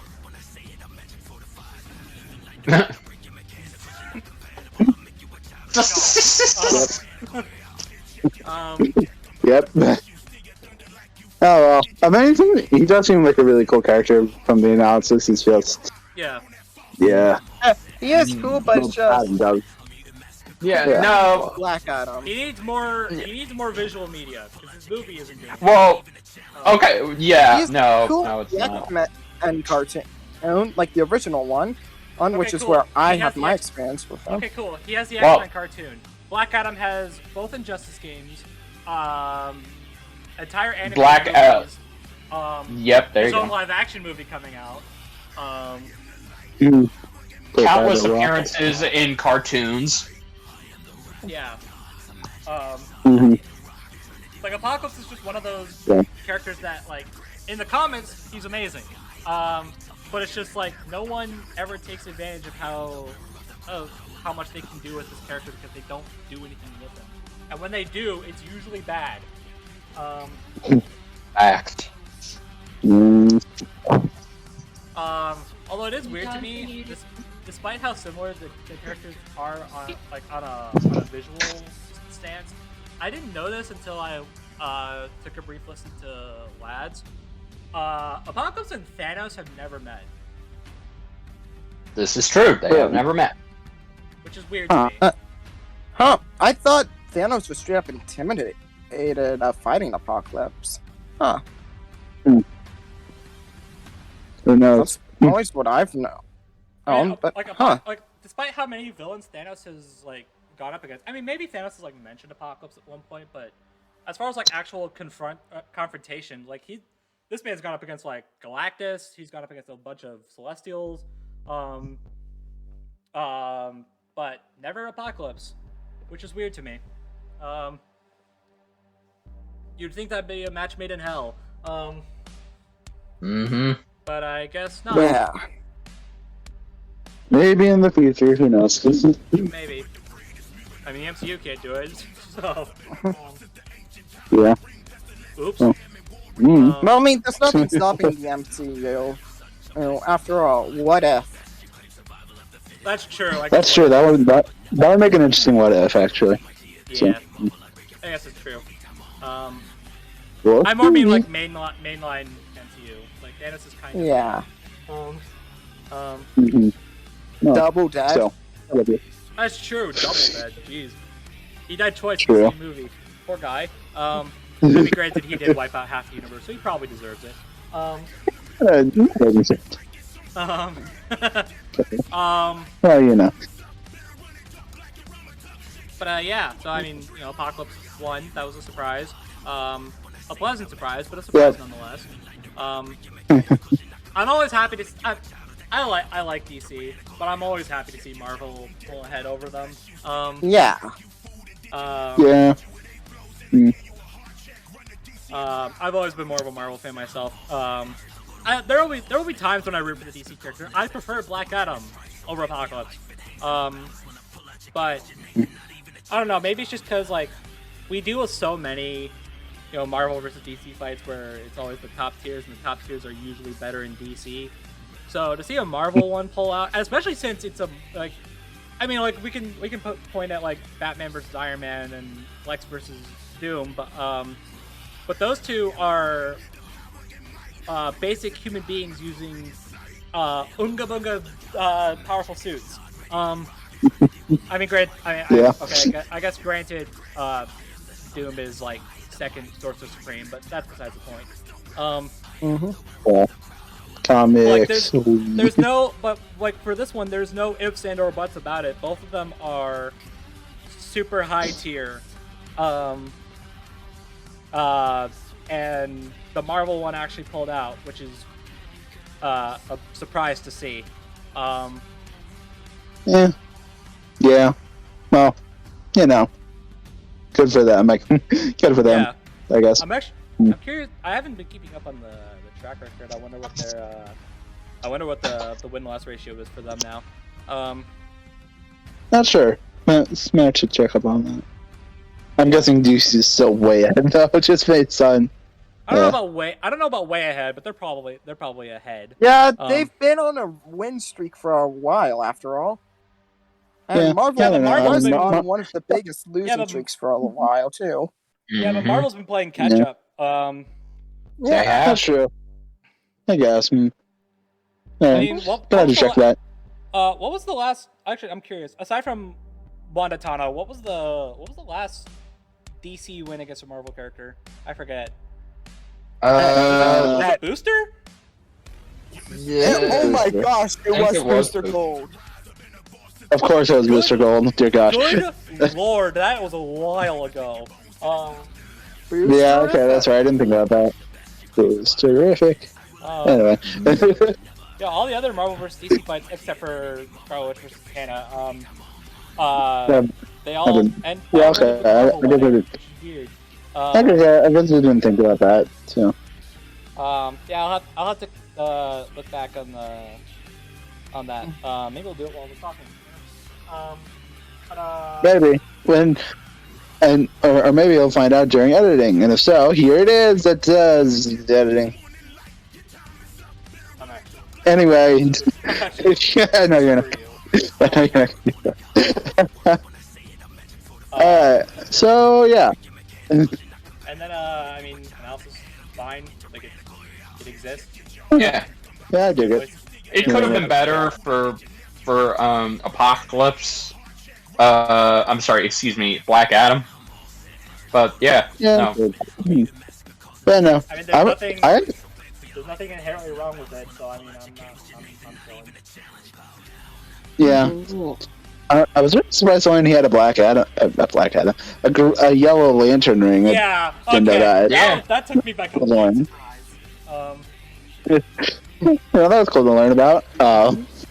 Like I just saw it listed in the sidebar casually. I was like, wait a minute, yellow lantern ring, hello? Yeah. Which, hey, we gotta say, hey, this is the second time we have a lantern character appear on Death Battle, and the fight ends with a boot.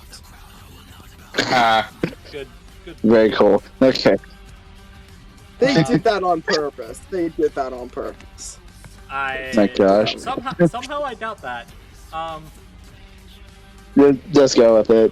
Fuel the memes. Anyway. But I mean that is a good transition into the fight though. Yeah. This fight's solid. I mean, okay. That was a really good one. I mean, yes, I liked it. Big thing is okay. I don't know who did the set piece, but they deserve a raise. Yes. Yeah, absolutely. Like, good Background. Really good. Good lord. Like, Kondak looks lively, even though it's getting absolutely destroyed.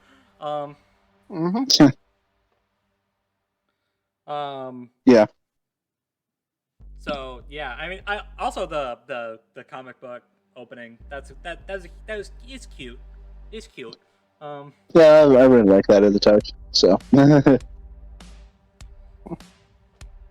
Kind of surprised they didn't do it for any other comic fights before now, though. At least none that I remember.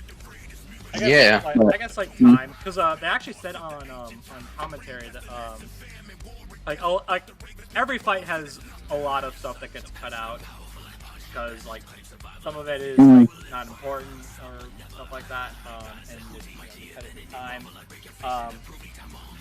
That was That's right. The comic book opening was actually something that that was initially cut but was brought back.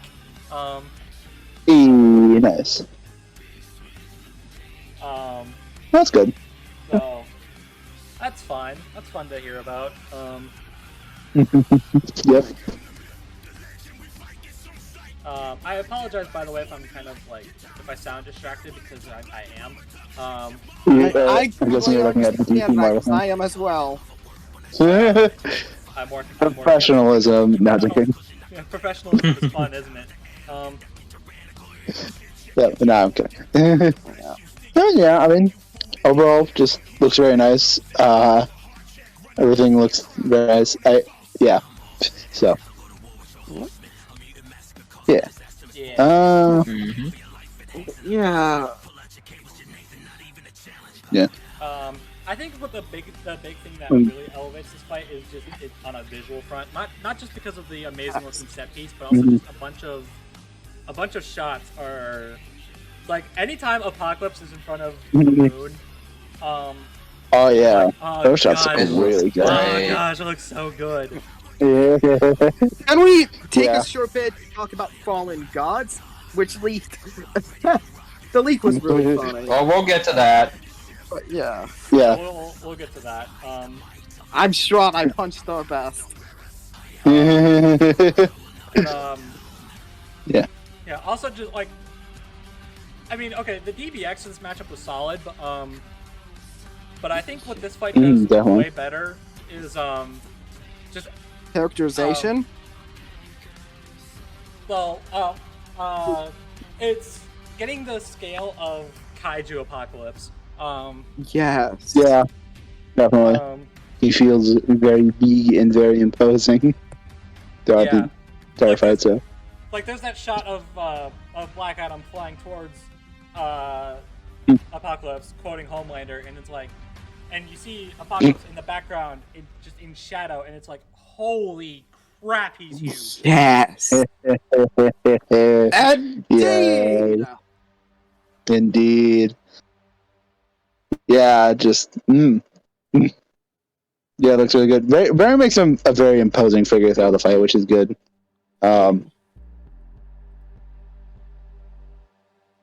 Just indeed. Indeed. That's all I can really say in this. Indeed. Yeah. Trying to think what else. I mean, I don't know. Just there's a lot of cool action in the fight.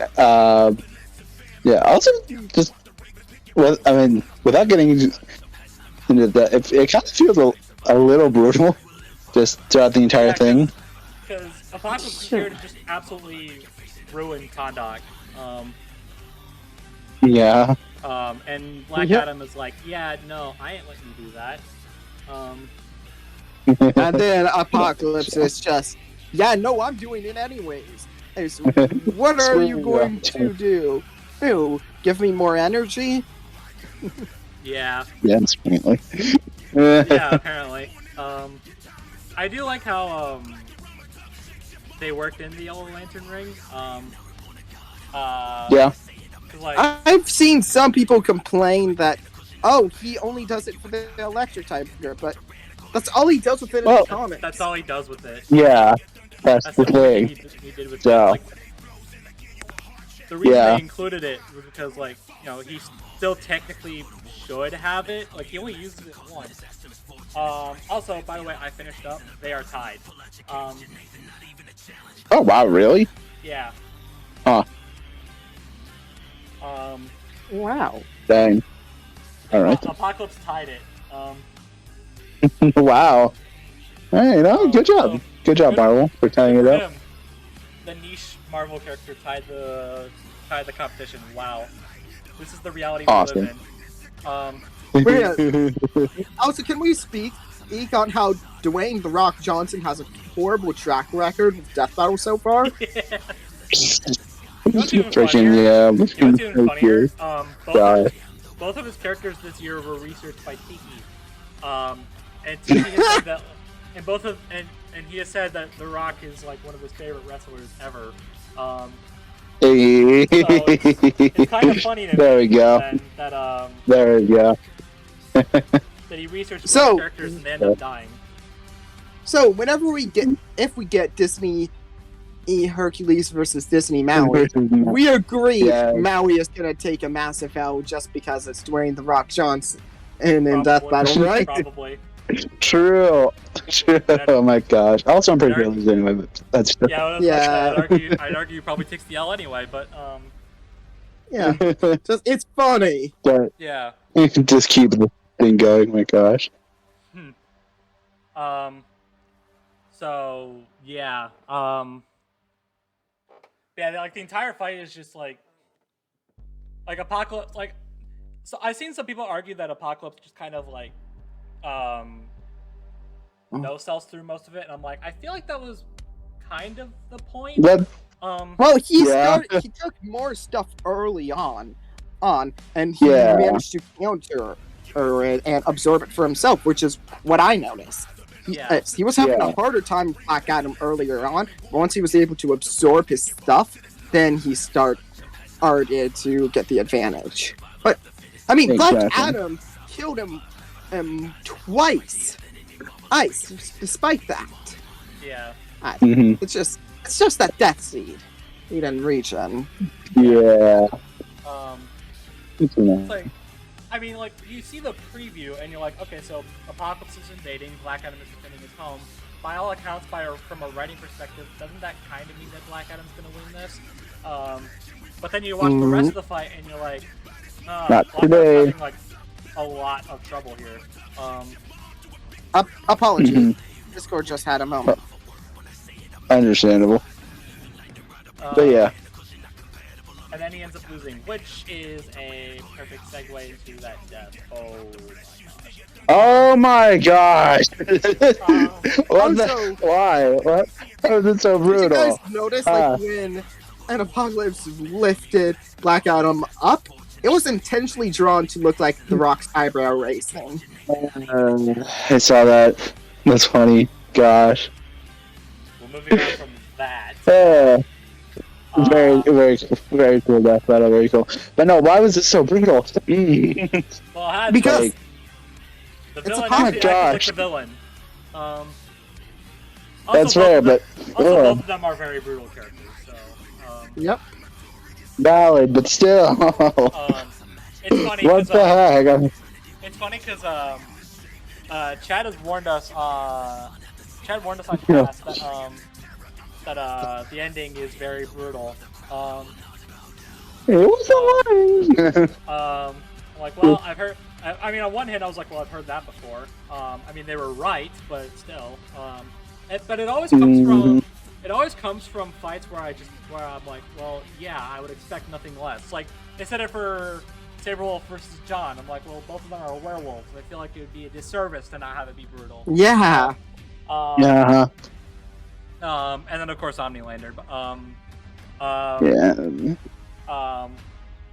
was like, well, I mean, they were brutal. I'm not gonna say they weren't. I'm not gonna say they were lying to us, but it's like you were expecting more.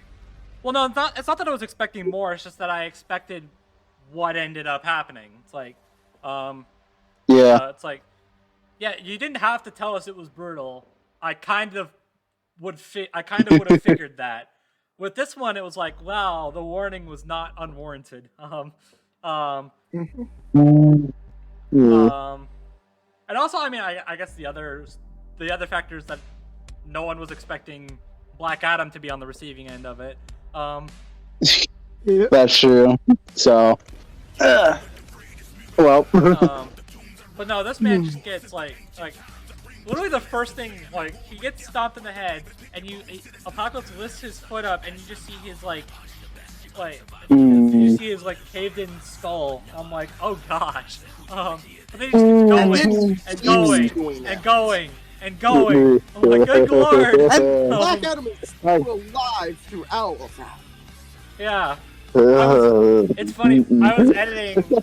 I was editing my reaction because I do little animations for whenever we're losing. And at a certain at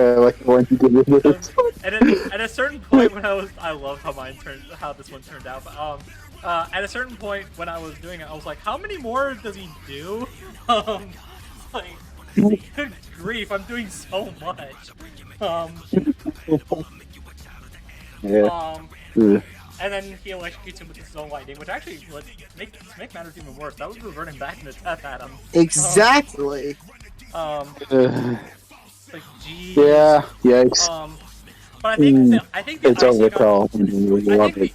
I think the absolute icing on the cake, though, is that Apocalypse makes it makes it a point to show Black Adam, to make it to the last thing that Black Adam ever sees is everything that he's ever worked towards throughout his entire life be completely wasted.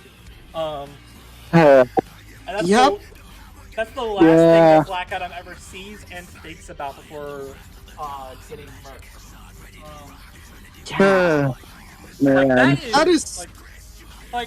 That is so unbelievably petty. Yeah, I mean, Black Adam's an awful person, but I can't help but sympathize with that. It's like, yeah, he's an awful person, but a good ruler.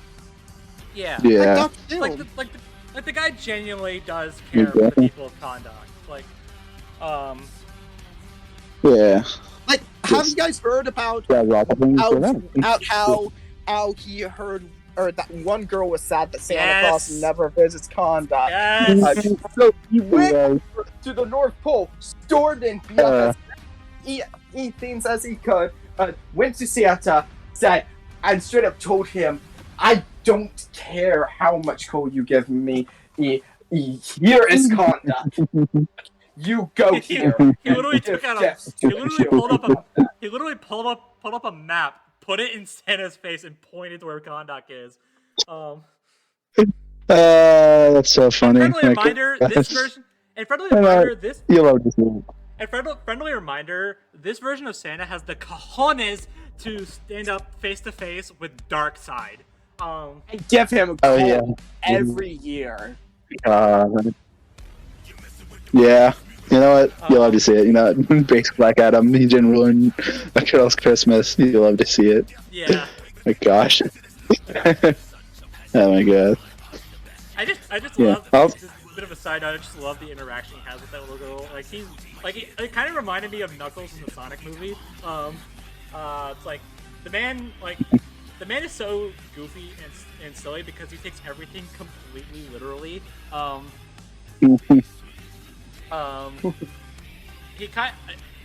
His interaction with that girl kind of gave me vibes from that, and it was silly. I just never expected Black Adam of all people to respond in this way. And then just hit and that's before he goes and storms the North Pole. So yeah. You love to see it.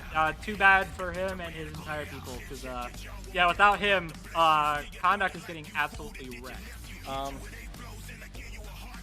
Yeah. So, well, I guess potentially, Shazam and the Justice League could go in and save it because Shazam would, the wizard guy would alert Shazam, hey, Black Adam's dead and Kondak is falling.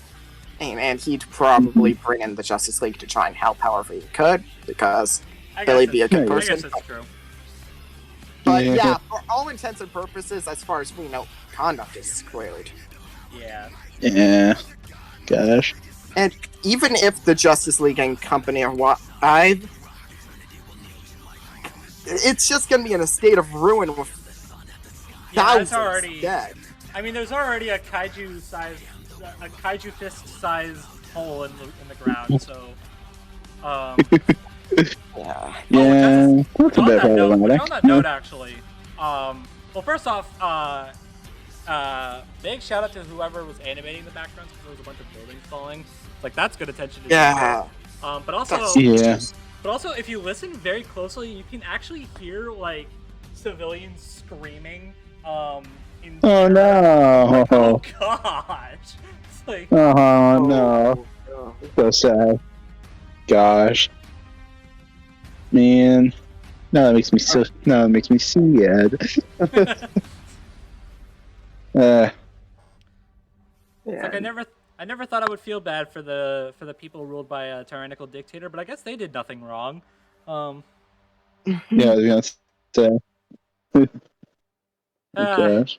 Sad story. All right. So Richard, how are you doing? I'm doing good. And Yep. I don't know. I'm guessing No, he's muted. Yeah, I'm guessing he had something he had to take care of, so I'm guessing he failed, but he's still here, and he didn't say anything, so I don't know. Yeah. Well. What you can do? Maybe we can get his more in-depth thoughts on this fight later. Yeah, maybe. And add it in after the fact. But yeah. But also the camera. What a dick! He just showed the camera and didn't pay for it. What a dick! How dare you? Come on, that's $30. That's $30 I'll never get back. How dare you? Yeah, gosh. I just like how they brought that back into the conclusion. Yeah. And then it gets me. Yeah. So do they actually bring cameras into the simulations? Because it's straight up canon, it's a simulation. Yeah, then probably. Yeah, it's confusing to me. I guess I don't know. From what I'm guessing, they have some sort of technology that allows them to perfectly replicate the stats, abilities, and personalities of the characters, but it's all in a simulation. And yeah. That or it. But then again, Wiz got his arm back. True. After this whole layer, cut it off. Oh yeah, so, that was weird. It was Yeah, I think it's because it was entirely. That was simulation Wiz that got lost his arm, but he still felt sure. I don't know. I'm trying to make sense of Death Battle lore. Yeah, I mean, also, I thought the whole point was that they were alluding to the fact. I know we're totally off topic. I know that, but I feel like I always felt like they were alluding to the fact that yeah, obviously it's not a simulation, but they have to say it is. Otherwise they'll get sued, or they'll get. No, worse. They were being outed blackmailed for all the bad crap they did. Yeah, they'll get outed for being war criminals. Yeah. Never let it be said the Death Battle lore is always interesting to learn about, but never let it be said that it isn't filled with holes. Daily reminder. Direct quote from Boomstickin's Ease It and 5. That he would aim if he had a kid he cared about, he would name it after the Japanese name for the raging demon. And season 6, it's revealed he has a daughter that he actually cares about and is chaperoning the date for. Oh my gosh. I think we can assume what her name is. Anyways. Oh boy. Voice acting. Okay, so Cameron Nikon. Okay. Hey. That caught me off guard.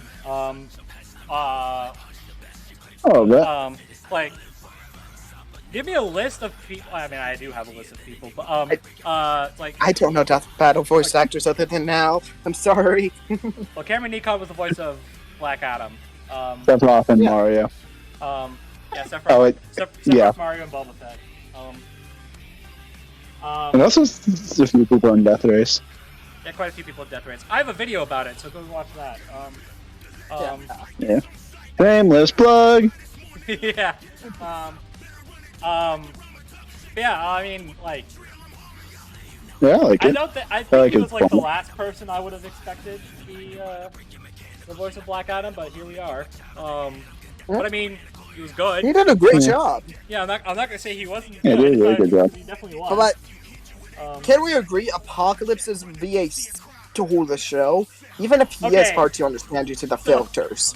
Okay, so first off, before we even get into the performance itself, the award for the coolest freaking name for a voice actor that's been on the show goes to Wolf Williams.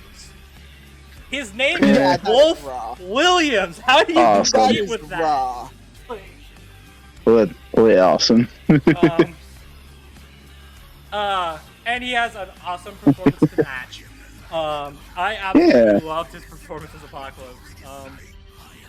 Yeah, It's like I agree. he is imposing. Yeah, there's a filter, but who cares? Yeah. He is imposing. He is threatening. And he is loud, even when he's not supposed to be. Yep. Which is everything Exactly. I wanted out of the voice, so it works. Yep. Claps all around. Yeah, but I'm just like, literally the first line he says, I'm like, that's what he sounds like in this? That's amazing. Yep. Like, did I understand a word that he said? No. Did I care? Also no. Not really.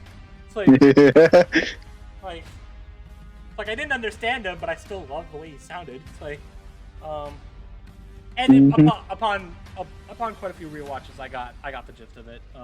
Yeah. Yeah. And there's a bunch of other lines that are like, yeah, obviously that's what he said. Which is weird to me because a lot of people are like, I didn't understand what he said before he started stomping on Black Adam. I'm like, really?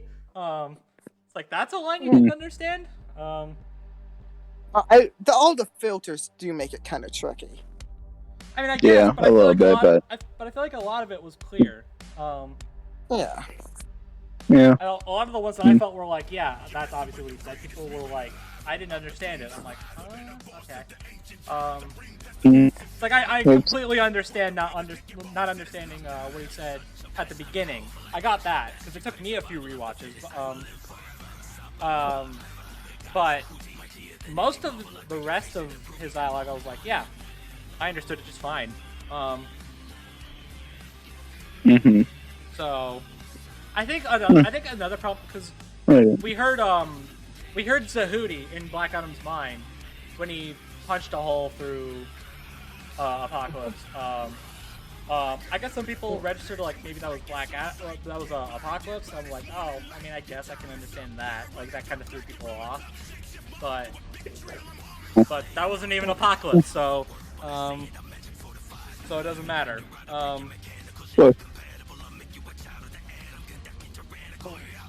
What you gonna do, right?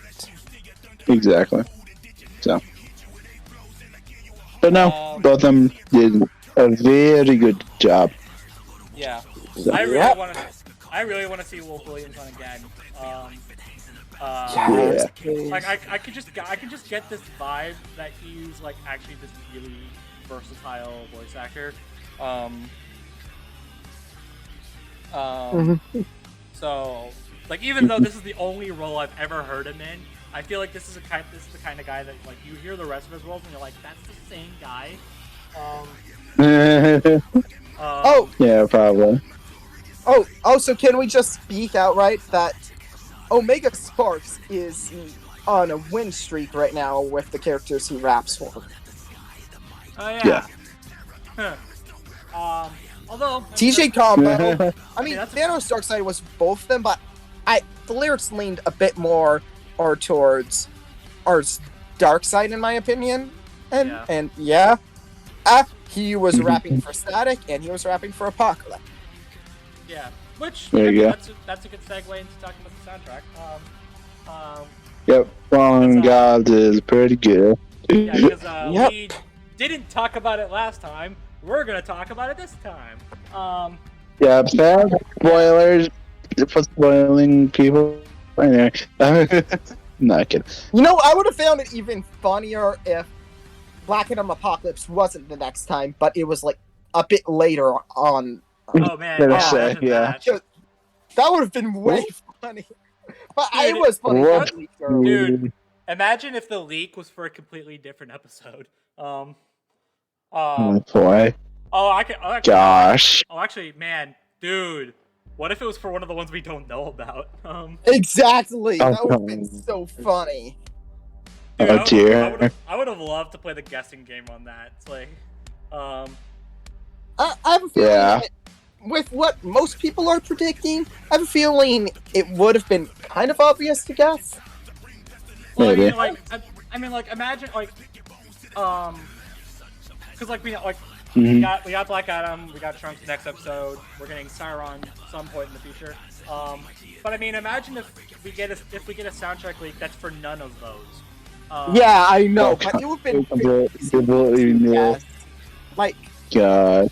Like we saw this one after Black Adam had already been teased, and we're like, okay, he's obviously fighting Apocalypse. It says fallen gods. There's an Egyptian pyramid in there, so it's like, okay, there you go.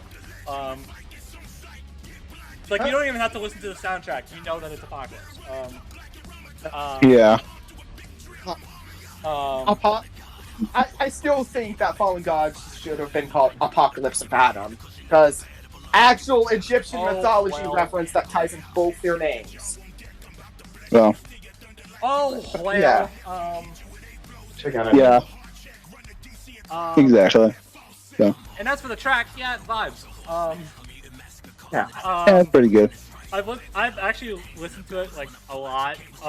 Yeah. Since it leaked. And even still, I'm still finding myself like bopping my head to it.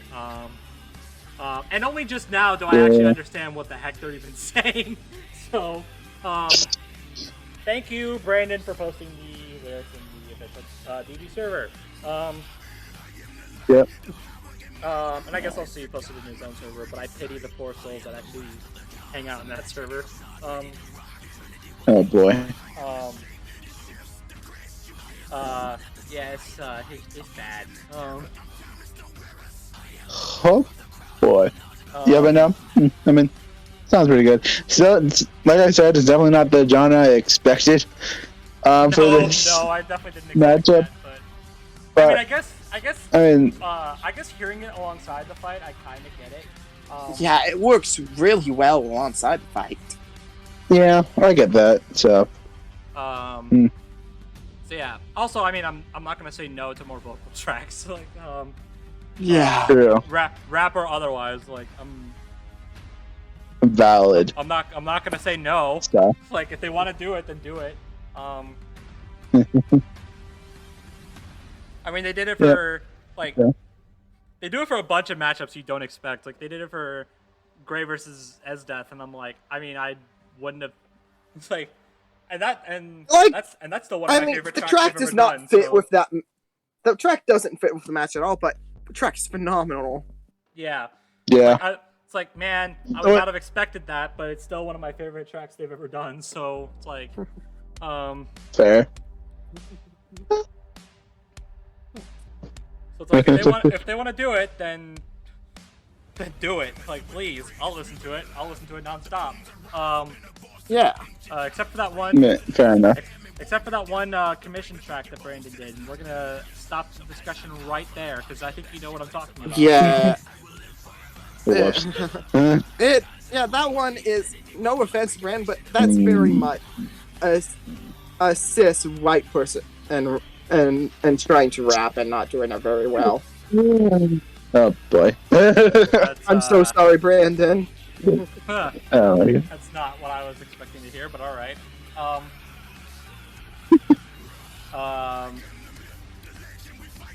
Yeah, I mean, yeah, that's the fight. We kind of blew through that pretty quickly, but yeah, I mean, I don't know what else to say about it except it's good, and that's it. I will ask, bro, Okay. is it considered blasphemous to say that I prefer Bond versus Wick? No, it's not. It's actually Maybe pretty a common little. consensus that, from what I've seen, Bondwick is really beloved. Yeah. I mean, I'm definitely of the opinion, but I don't know. Of that opinion. I just thought This fight isn't bad. This fight definitely but isn't that bad. also could just be I have like barely any experience with Bond, so not getting all Yeah, the references and stuff. But yeah. I was able to pick out the movie, the title drops at least. Yeah. I guess me watching like 5 Bond movies and all the John Wick movies would kind of help out with that, so it's like bias. Yeah. But Fair even enough. as the episode, I don't know. Even as just the episode itself, I don't know. I just feel. I mean, this fight's good. Like, I'm not gonna say it's not. Like, I feel absolutely. Like I feel like this episode's problem. I'm gonna mirror what Biffweed said. I feel like this episode's problem. It's not even a problem. It's competition. This season. Yeah, this season has some is pretty stiff stacked. competition. Yep. So, it's like fair. even the weakest episodes are still like really good. Yep. Mhm. So it's like, yeah. I mean, this episode was never gonna top like Thor versus Vegeta for me. Yeah. But So, but the fact that it's still this good and it's still probably a lower half in the lower half of the season, I feel like that more speaks volumes for the rest of the season than says, yeah, this episode's not that great, because it is. oh, absolutely. Mhm. Which is going to make talking about it at the end of this, which is going to make ranking every episode at the end of the season incredibly difficult. Yep. Gosh. Especially if certain plans I have work out. We'll see. That's going to make it even harder. Yep. But, Yay. yeah. Still, solid episode. I'm glad that this week got his completely unironic dream match. Very, and also, well, But yeah. I mean, he also does like unironically love this fight. So, Yeah. Yeah. Well, that's good. That's good to hear. Also, getting another W for DJ. You love to see it. yeah. DJ Tiki has not taken an L yet. Exactly. You love to see it. Well, I mean, he's taken plenty of L's for the characters he's researched, but I mean, more so. Yeah. as in far as episode good, 12. yeah, as far as good episodes, yeah. I mean, he only has 2, but they're So, it's pretty still good, good. good starting And they're two point. of the best episodes of the season as well. yeah. Yeah. So, Yeah, everyone Good says treat. that everyone says that DJ has like the best writing debut on the show, and I'm like, I don't disagree, but I also feel like that's really weird to hear. Like that's really weird to think, but I also completely agree, because like, Yeah. think about a lot of other guys' writing debuts. More specifically, Liam, because his writing debut was Ultron versus Stigma. That fight's still amazing. Yep. true. So it's like Just- I can't disagree with you, but I also feel like that's weird. It's like I feel weird for thinking. I mean, DJ's cool. It's like I've talked with him on a very regular basis. Like he's a cool guy. Like I'm not. Talked to him in years. Yeah, God. Yeah. Same. So Nice it's job. like, I've talked to him on a regular basis before he even joined the research team. So it's like, Yeah. Yep. Man. However, I will say this episode is a 0 out of 10, and the reason why is because I haven't seen a single Biffweed reference.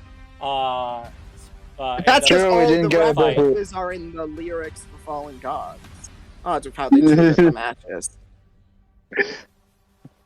Well, I'm just saying, like, Well, I'm searching through the fight. And I'm trying to see, like, because like harkening back to Steven versus Star, like, we got a sandcastle in the shape of Gumball Viking and a little Red carving Runner. of Red Runner.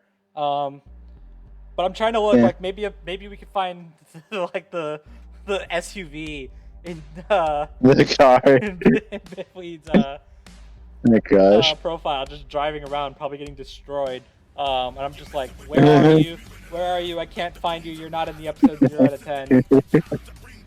I'm sure he'll get his. I'm sure he'll get it in an episode one day. Hopefully. Probably. We'll see. Oh, if it We does, already it's got. probably gonna be a more mimetic one. Like, I mean, because Maybe. talking about Apocalypse, I was part of an inside joke, but I wouldn't say it was really mimetic. No. Yeah. Fair. In fact, I No. do feel, Maybe in one fact, day. to an extent, I do feel kind of bad for the people who weren't in on the inside joke and were Yeah. genuinely excited for this episode. Not because like I feel bad because you were excited for this of all episodes, but I mean like everyone around you is like excited for this on an ironic sense, and you're just sitting there like actually excited for it. I'm like, man, poor guy. Yeah. What are you gonna do? Absolutely nothing except move on to the next topic. Yeah. Oh well. So Koto, you're our guest of honor. You're sitting in the honorable chair that we I'm absolutely laying have. down in Yeah. it. Yes. Yeah. Well, don't worry. It had the reclining feature. Don't worry. We thought ahead. No, I'm not reclining, and I'm laying down, feet sticking straight up in the air in the most yeah, I have autism pose possible. Like straight up out from Death Note. Understood. Oh gosh. So we thought we're gonna do what we usually do with guests, and we're gonna ask you a few questions. Okay, I'm all ears. Indeed. Let's get the. So be prepared. We've been very positive throughout this entire podcast, so let's be on the negative side for just a hot second. Oh, What's your least Yep. favorite episode of Death Battle? aside Yep. from the obvious one, which the community itself has just agreed we don't talk about this episode. Oh, Understandable. I think I know what there you're are- saying. I know what you're talking about. there are two that come to mind. And Okay. both for very different reasons. And one of it depends on the day which one I dislike more. One of which go I both. dislike but yeah, Pikachu versus Blanca is one of them because I just Oh man. We have yeah, not 'cause, talked. yeah, Of all the fights we have not talked about, man. because Yeah. just At that blatantly least not talked feels about in a like while. yeah, it basically feels like it just was a throwaway joke. As the whole intent of Yeah. it was a joke, with the whole joke of it being Blanca would just eat Pikachu, as revealed in like Ben's vlogs behind the scenes. Yes, my favorite joke was war. Yeah. Yep. And, Especially for a very iconic character against yeah, a and literal, Pikachu against a definitely literally wins who. regardless, even at the time. But hey, What? Yeah. uh, Also, yeah, Pikachu should have won. yeah. Like, Oh no, it's not like Pikachu literally at the time this was made a giant Electro Ball so big it eclipsed an entire city. oh no, definitely not. Nope, Yeah, yeah. definitely didn't happen. And then the other one, for more personal reasons, is this is the episode overall is like 5 out of 10 at worst, but it's Sanji versus Rocket League. Oh boy. I am a massive fan of both characters, and the analyses for both, and the editing was phenomenal, and the reasoning adds up with, and my preferred character wins as well, but the animation wasn't the best and did not treat either in a great I like way. Sanji in it. Sanji was really out of character, though. Yeah, but here's the was- kicker. I don't watch One Piece, so I'm just basing it off of what I see. Yeah. And what I But yeah. saw, I thought was kind of cool.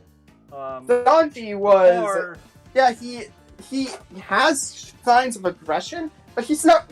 But if someone were to criticize his food, he normally just sees it as, I have a way to improve. How do I improve it? Tell me what I did wrong. How can I improve? And Rock Lee is someone who... or I'm Rock gonna Lee.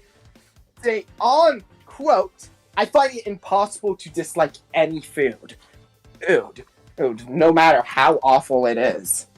And any type of curry, especially spicy curry, is my favorite. And here he is, just like literally one of the nicest guys in Naruto, acting like a straight up Karen. And the two of them barely use any of their actual skills and techniques.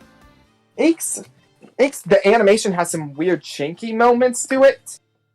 And also, my biggest problem with it, Lee primarily uses the eighth gate from over half of the fight. As well as the drunk Lee, which he only uses once in canon. With the anime, he uses it twice more, but still, that uses up more time than him in base form or using the earlier gates, which is what he specializes in. Most of it is using stuff he's never used before. Which... I mean, I get what they were doing, because, like, you know, like, Lee never has used the 8th gate, but that's also because if he does, he dies. Yeah.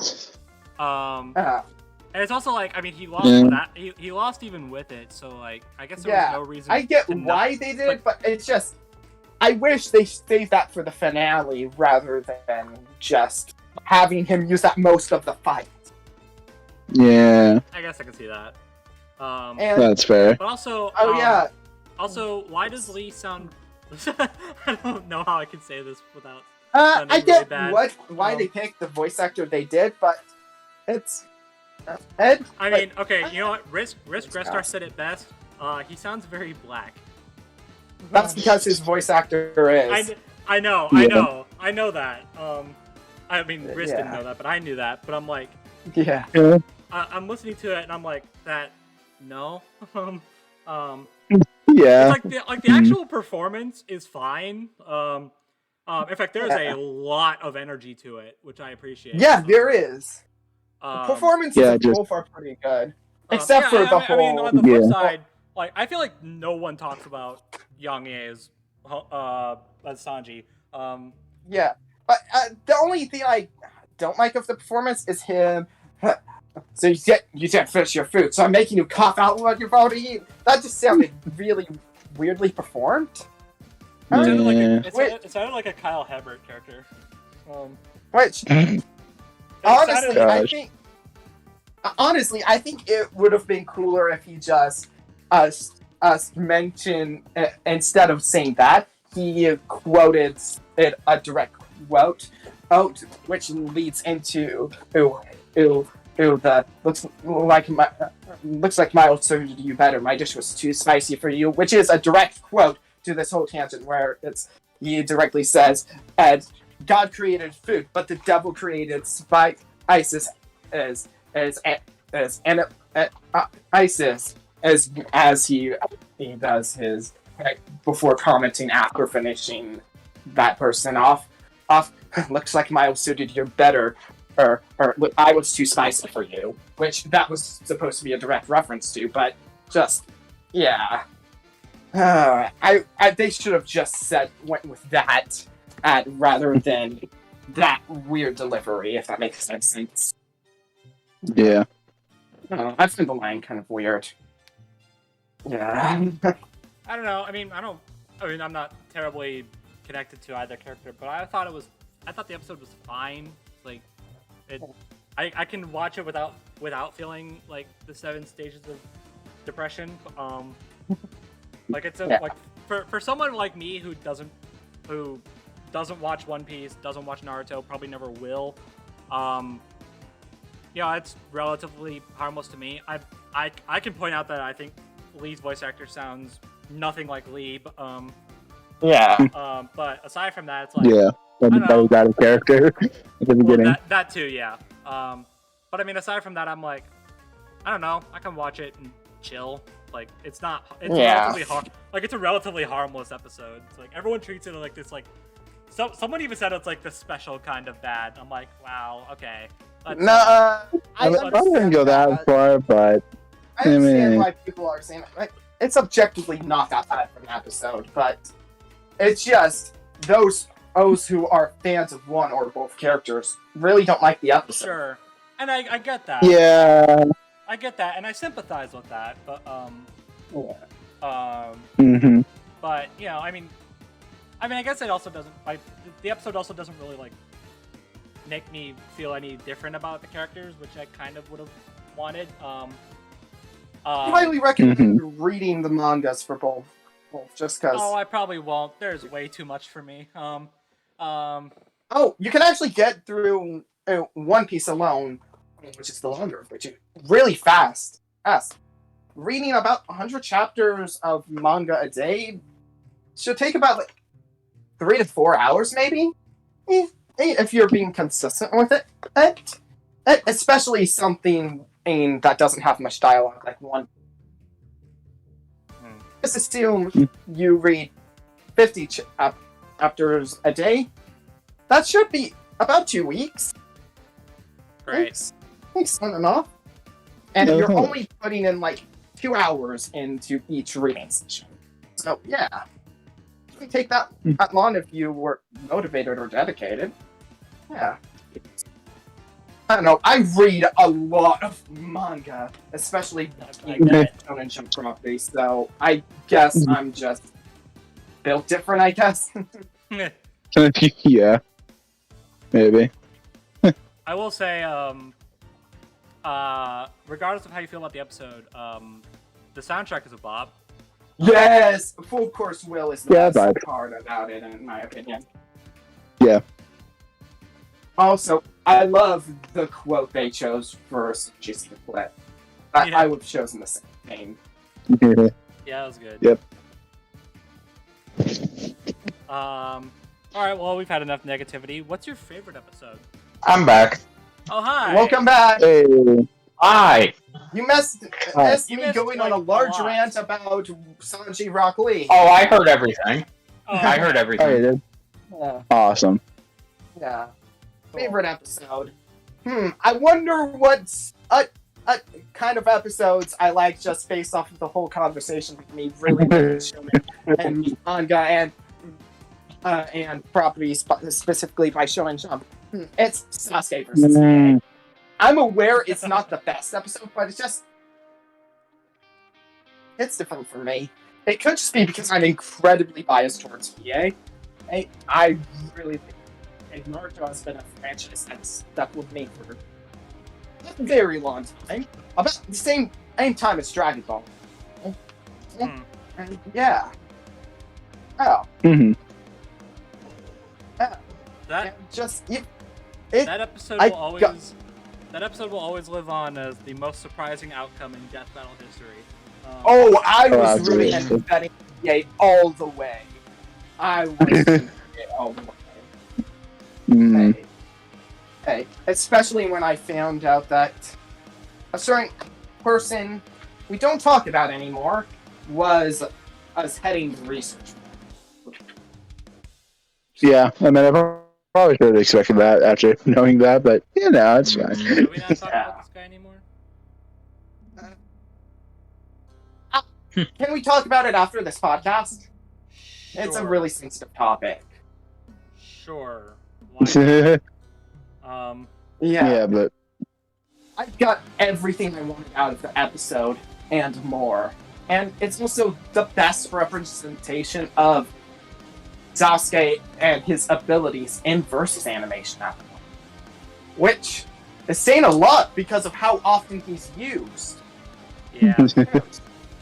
Yeah. The man has 3 DBXs. I think we can establish that. Yeah.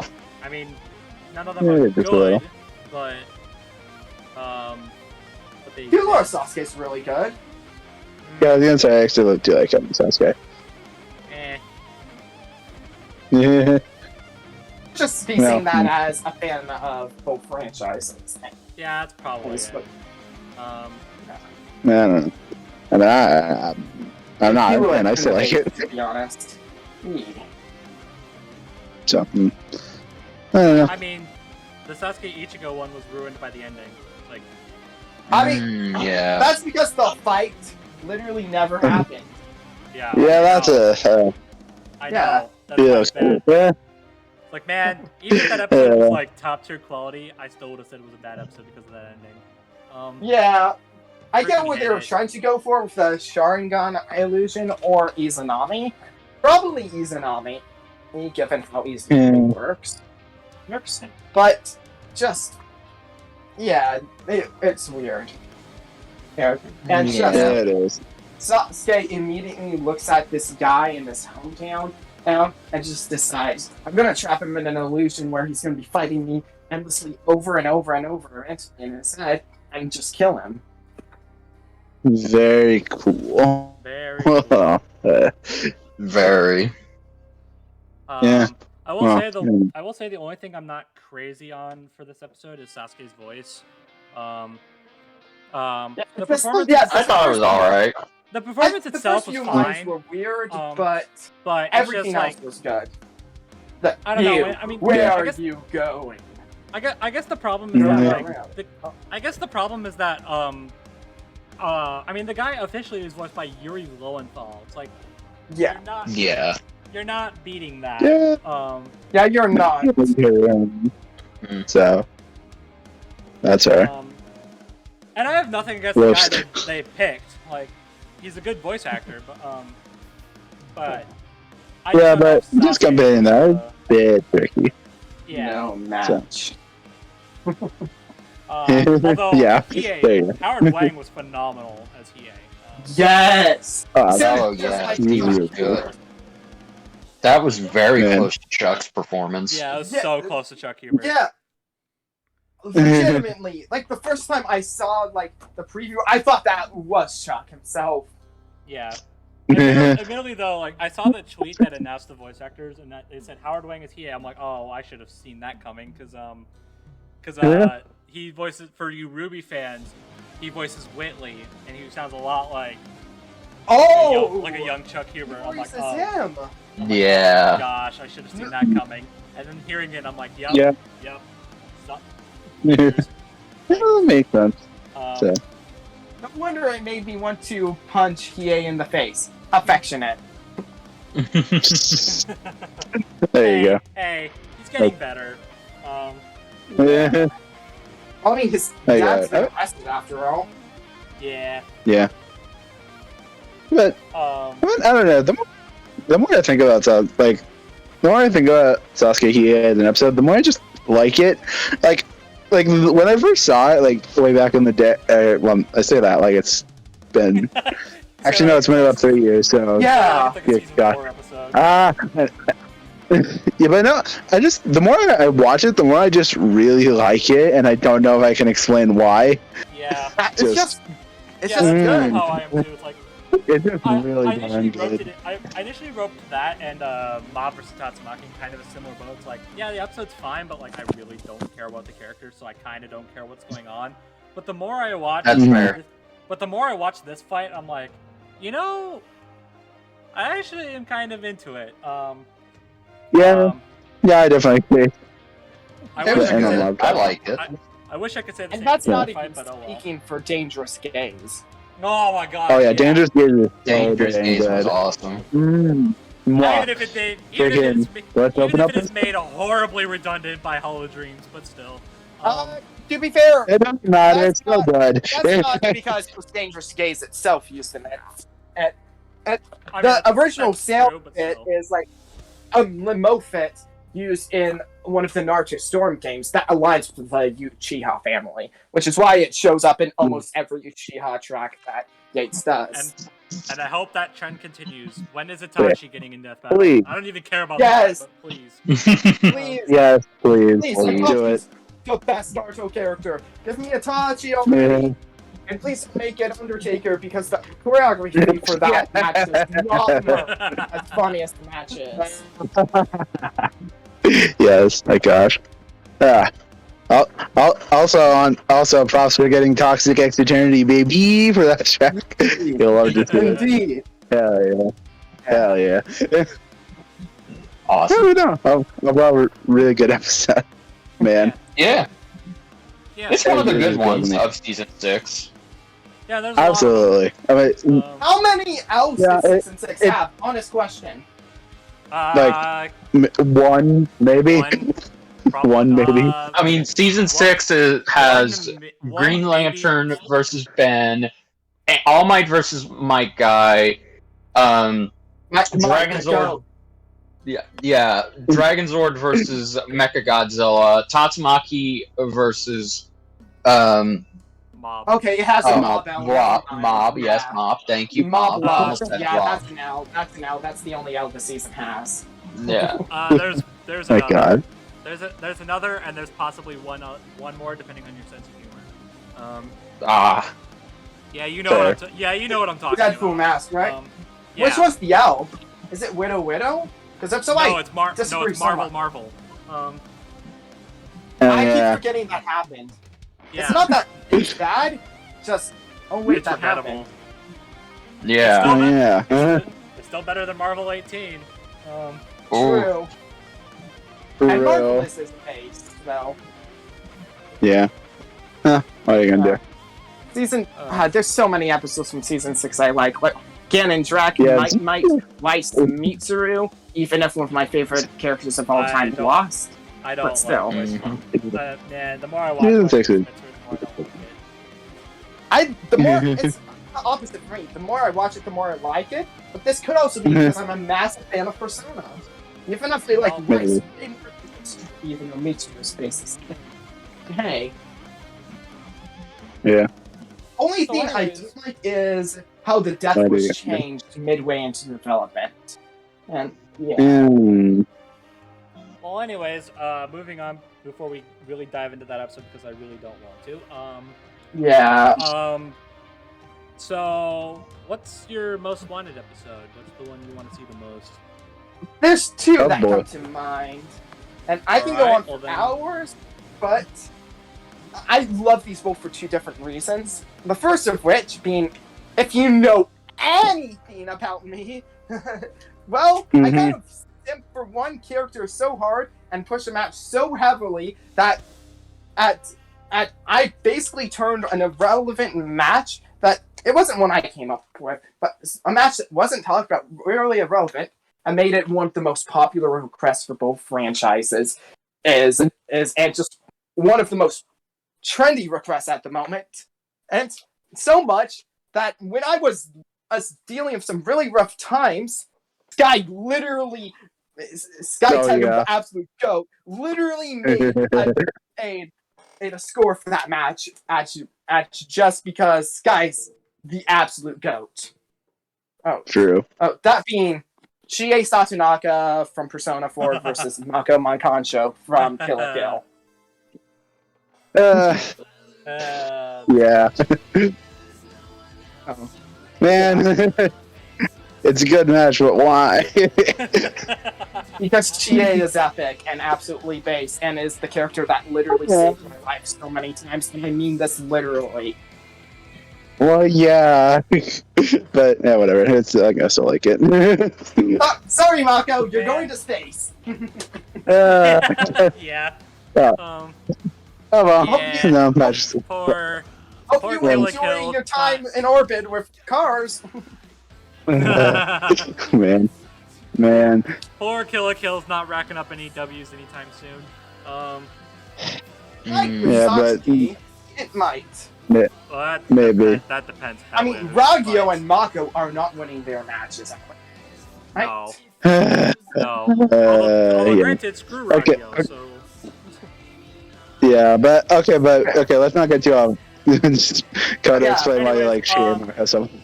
I don't know if I said this on a podcast, so I'm gonna say it now. Wait, could you, Go ahead. well, You want I was me gonna to say explain? let Koto explain first before. Go ahead. Go on. I can explain now. Okay. This is a fight that like I understand it completely. Like I understand why the match is a thing that exists. But I'm just left wondering. I have seen Kill la Kill. I watched it like right when That's cool. like right before Shadow vs. Ryuko was announced. Which was very convenient timing. But I mean, I knew she was teased, but I didn't think it was gonna be the very next episode. Yeah. But I was left wondering. Oh, yeah. I hold no ill will against Mako, but I'm just left wondering, like, how does this fight work? Oh, I'm glad you asked, because I actually wrote a really long, in-depth written fight, like for it last year. Mm-hmm. There. Which is And, very good. You should read it. yeah, I think ZDogg can vouch on the choreography I wrote for it. Yeah, it's pretty good. Both are primarily like at close quarters combat, and even if GA has her persona, in Persona 4 Arena and Ultimax and Cross-Tag Battle, she primarily just fights with martial arts, only occasionally summoning out Tomoe and such to perform a thing. And her whole thing in Persona 4 is using physical skills rather than straight up magic. So it's a close quarters combat fight. Yeah. And of course, Mako has her Goku uniform and all her various wacky weapons. So yeah. Yes. Like her BF. Like, Chie was never my problem with this episode. She's perfectly valid for a death battle. It was just watching Kill or Kill. I'm like, Mako's not really doing a whole lot of combat. But when she does, she's canonically one of the strongest Goku uniform users. Yeah. Like, directly, they straight up said the whole reason why they made Mako's Goku uniform for any of the Elite Fours is because on her own, she would be able to 1v1 any of them. So, yeah. Yeah. Mako doesn't... And let's not forget Kill a Kill F, which is $2 on the eShop right now, by the way. Hey, Mako True. is... It's also terribly not canon. It's weird, but Mako is one of the playable fighters in it, and has a really unique fighting style, which I feel perfectly works and bounces off of Chie and A in a great way, which is one of the reasons why I love this match. These two not only have so many parallels with each other character-wise, but they have such an interesting dynamic with how they interact, act with each other, and how they fight with each other. And there's also the parallel that both of them also just fight, despite being close quarters fighters, they fight alongside with the power of a living being that's perfectly shaped to mix with them. The Persona and the Goku uniform's life fibers. Because life fibers are living beings. Yeah. Alright. Yeah. Oh, I've said this before. It's like, if Death Battle can do this fight, then do it. Because Absolutely. they're perfect fits for each other. It was just a question of, can they? I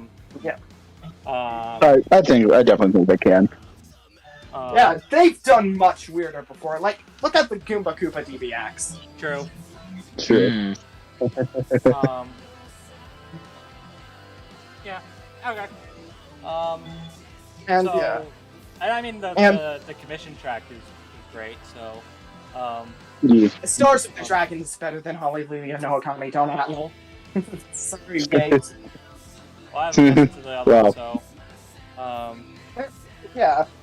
If it's getting a track, Yeah. I think, they're both phenomenal, but if it's getting a track on that belt, I have a strong feeling it's going to be vocal. Especially because it has to be. It's Kill a Kill.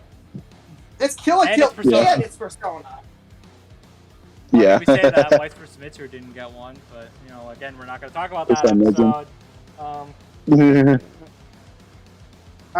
I understand why they didn't for that one, because they tried to make it more, or similar to like a mix of Mirror and Battle Hymn of the Soul. Anyways, you said there were two. What's Yep. the second one? Yep. The other one. Wait. But I was gonna say, did you explain why it meant so much to you? Well, yeah, Chie is literally my favorite character of all time. She is the character that's literally saved my life multiple times when I was in rough places due to very very not pretty online harassment situations, as well as slander and people literally trying to cancel me to the point of them of one group. Some of the people involved were wishing the worst for me, as I can say. Hey, Yeah, that's not good. hey, having everyone close to me turn against me, but then I managed to get, after a few months, I got my hands on the PlayStation Vita, and Persona 4 was the game alongside it. Just skip from my family, and I got so invested in the game and the characters, despite having seen the anime adaptation. It made a major impact on me. And Kill la Kill was one of my favorite anime of all time for a period. In terms of anime alone, it's probably my favorite, but I'm a manga reader now, so I basically use my books for that. And just in my search for Chie matches, I came across Mako as an idea. And after watching Kill la Kill, it became perfect. I kept thinking of more and more ideas, and just the more I thought about it, and not just that. That match is a big part of my identity in the community. After all, I'm the guy that simped so it became a popular match. There. Yeah. Yeah, There you and the other match is, oh boy, it's a weirder one, and it is not mainstream by any means. It's Flowey /Azrael Dreamer versus Homura Akemi from Madoka Magica. Ah, okay, this one. Okay. Yeah, this match. I have a long history of this match, and it was my favorite versus match at Most Wanted Death Battle episode for years because of just my strong connection with it. My introductory to the versus community, not Death Battle as a whole, but to the community, was writing on the Death Battle family, and as the community at the time was drifting apart before Death Battle fanon devolved to what it is now. The final fight, I Flowery Homura, which led to, and that match literally led to the creation of a friend group that I'm in, that I've been in for years, and it's the sole reason I'm on Discord today. It's because it inspired something else where Flowery and Homura were major parts of the thing. And not only is the match really thematic and has so much potential in terms of animation, music, story. Oh my gosh, the story. And depending on your views on the manga, just fairly debatable, but also kind of clear cut. But hey, match means a lot to me, and I wouldn't be where I am without the match. So yeah, it's never gonna happen in Death Battle because Homura is way more popular opponents than Flowery, which really surprised. I think I was people pushing for Madoka Magica character in Death Battle instead of Madoka herself. So yeah. I mean, the only other match I know, I don't know anything about this character. Same. But one match that I have seen that I actually kind of want, and it's really just because Brandon is a god. Is Ino? I know, but yeah. Homura versus I know because I mean we're not gonna talk about it just yet because I want to save it for a future podcast. But I'm just gonna hit you with something right now. Midnight Magica is freaking amazing. One wish fulfilled. So yeah. Uno and Brandon is a guy that can make me want a match just off the music alone. But even if the actual match means absolutely freaking nothing to me, Yeah, And Brandon changed feel bad. my thoughts on a match for a character I really want to see, but changed what match. Actually, I want to see him fight to a character I literally know. Yeah. And ironically, it's the commission track that vocals right after that being Malos vs. Tsukuyomi. Oh yeah, that. I want to animate that one so badly. Yeah, funny what Brandon Yates commission can do to one person. Yeah. But Yeah, but Sakuya Izuyo and Hirumi from Data Live just are so big ups for Flowey as Homer's opponent. And in terms of Homer being Flowey's opponent, I mean, the boss / Flexer just shapes beats right there as well. yeah. Which I don't have any emotional connection to that fight. The track is good, but just it seems like a complete stats. I know. I mean, probably. I don't know. To gear. Wouldn't allow Flowey to play with some of the crazier stuff he has, or even going to Azrael. It just sticks him with Photoshop. Yeah. Yeah, I don't know. Yeah. Maybe the match will get more popular in the future. We'll see. I only wish.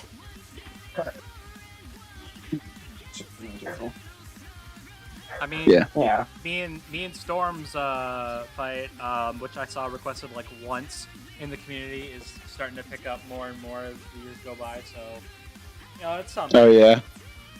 What's the match? Pyro Dingo? Yeah. Pyro Dingo Dial. I thought that one got popular because of Leopold the Brave.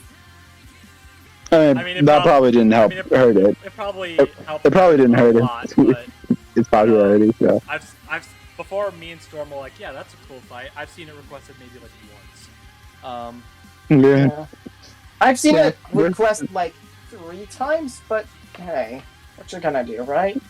The versus community is weird sometimes when it comes to requests. Yeah. Like, I mean, Well, I mean, now so, people who are knows? putting. Yeah, okay, you want to talk about the community being weird? Now people are putting Pyro against freaking Black Noir. Because of some I like get that one. disability, because of their like Yeah. disabilities. I'm like, wow, that's mean spirited. what? Like, Okay. I know. It's like I know they don't have. I know they don't have malicious intentions in mind, but jeez, no. Yeah. Yeah. It's like, I What are don't you even gonna have to tell you. I don't even have to tell you that I prefer Pyro versus Dingodile, and I'm like, yeah, nah. Yeah. Mm-hmm. Which I remember Pyro. I'm pretty sure Pyro's most popular at the moment is Bulbs from Kame Got Kill, which honestly I Probably. quite like that at one, even if Pyro Dingo Dial is better stylistically. But hey, The one I keep hearing is currently is Firefly. Yeah, probably. I don't know. Even though, I mean, yeah. May was a big one for a while, but then everyone realized that was a bad matchup. So, like Yeah, what are you gonna do? Everyone brain cells. Like, My gosh. alright. I don't know what people Yeah. to think that Pyro versus May was a good idea, but it's not. I'm glad more people are seeing that. Yeah. Probably just rivalry. Anyway, we probably shouldn't diddle though because there's one more question we need to ask. Yeah, and this I has been wanna- we going have on been going on for for a while, so. yeah. This is 3. I apologize. Oh, I think boy. this might be one of your longest. Oh, Yeah, I'm probably. sure Maybe. I'm sure there's probably one that's longer. I don't know. We'll see, I guess. I don't know. I don't update the playlist anymore, so. Well, So, oh, well. well, we do have one more question. Yeah. So I mean, last year was the big legacy, the big anniversary season. Kind of celebrating, the fact that this show has existed for over 10 years. Yep. We're old. Yeah. And no, I did not make myself feel old by saying that. What are you talking about? God. I was Gosh. 13 when I got into the show. My Yeah. gosh. So what struck you? Like what happened to get you into Death Battle, and what was your first episode? Well, I'm just gonna answer it fairly simply. I'm a massive Pokemon fan. It's my favorite franchise of all time, and I watched a lot of YouTube during my teen years. I watched Minecraft and Pokemon stuff, and yeah, and then suddenly I saw this video, and I watched it out of curiosity, and I watched one of my favorite Pokemon ever die in a horrible, awful way. I think I know where this is going. Act that I was vouching on it, taking down its opponents. And I still, but yeah, Pokemon Battle Royale. I discovered it and watched Venusaur die horribly. And I'm gonna be real. I still think Venusaur has a better chance than they gave credit for. I mean, maybe. I think it's maybe, but the poor guy could was have won out more something though. Maybe, but the poor guy was still fighting an uphill battle. Also, Owl Sound. Yeah. Richard, and then after that, chilling? Yes. I was like, oh, this is interesting. I should watch more. And I'm a massive Mario fan, and I passively liked Sonic at the time. Mario was my childhood. I go to see Sonic, and I watch Mario get stunning. The first few episodes I saw traumatized me, but I couldn't stop watching. It was like a train wreck for me. And that's my favorite internet show of all time now. Yep. Funny how that works. Yeah. Oh man. The Pokemon Battle Royale is such a weird episode. I mean, like it's good. Yeah. But it's Aside like from one joke made in Venusaur's analysis, we all know the joke. Sure. Yeah. Well, you know. But it's weird that it's not one that's that people bring up very often. I don't know. I guess season 2 was like a weird season, but I think it's just because season 2 just had so many other banners in it. Yeah. Yeah, probably. But also, I mean, it was the season that was like we're not really doing seasons per se, which is why there's so many episodes. I mean, I went back and rewatched the Pokemon Battle Royale for a video I was planning on doing, and I'm like, man, it's weird that this episode doesn't get a lot of discussion anymore, because this feels like a genuine classic to me. It is. Honestly. Yeah. Like I can't the episode has its faults, sure, but like I can't watch it. It's a season 2 episode. Yeah, Early season 2 that. But I can't watch it and not feel some sense of like nostalgia for it. Yes. Cause like, honestly. Gosh.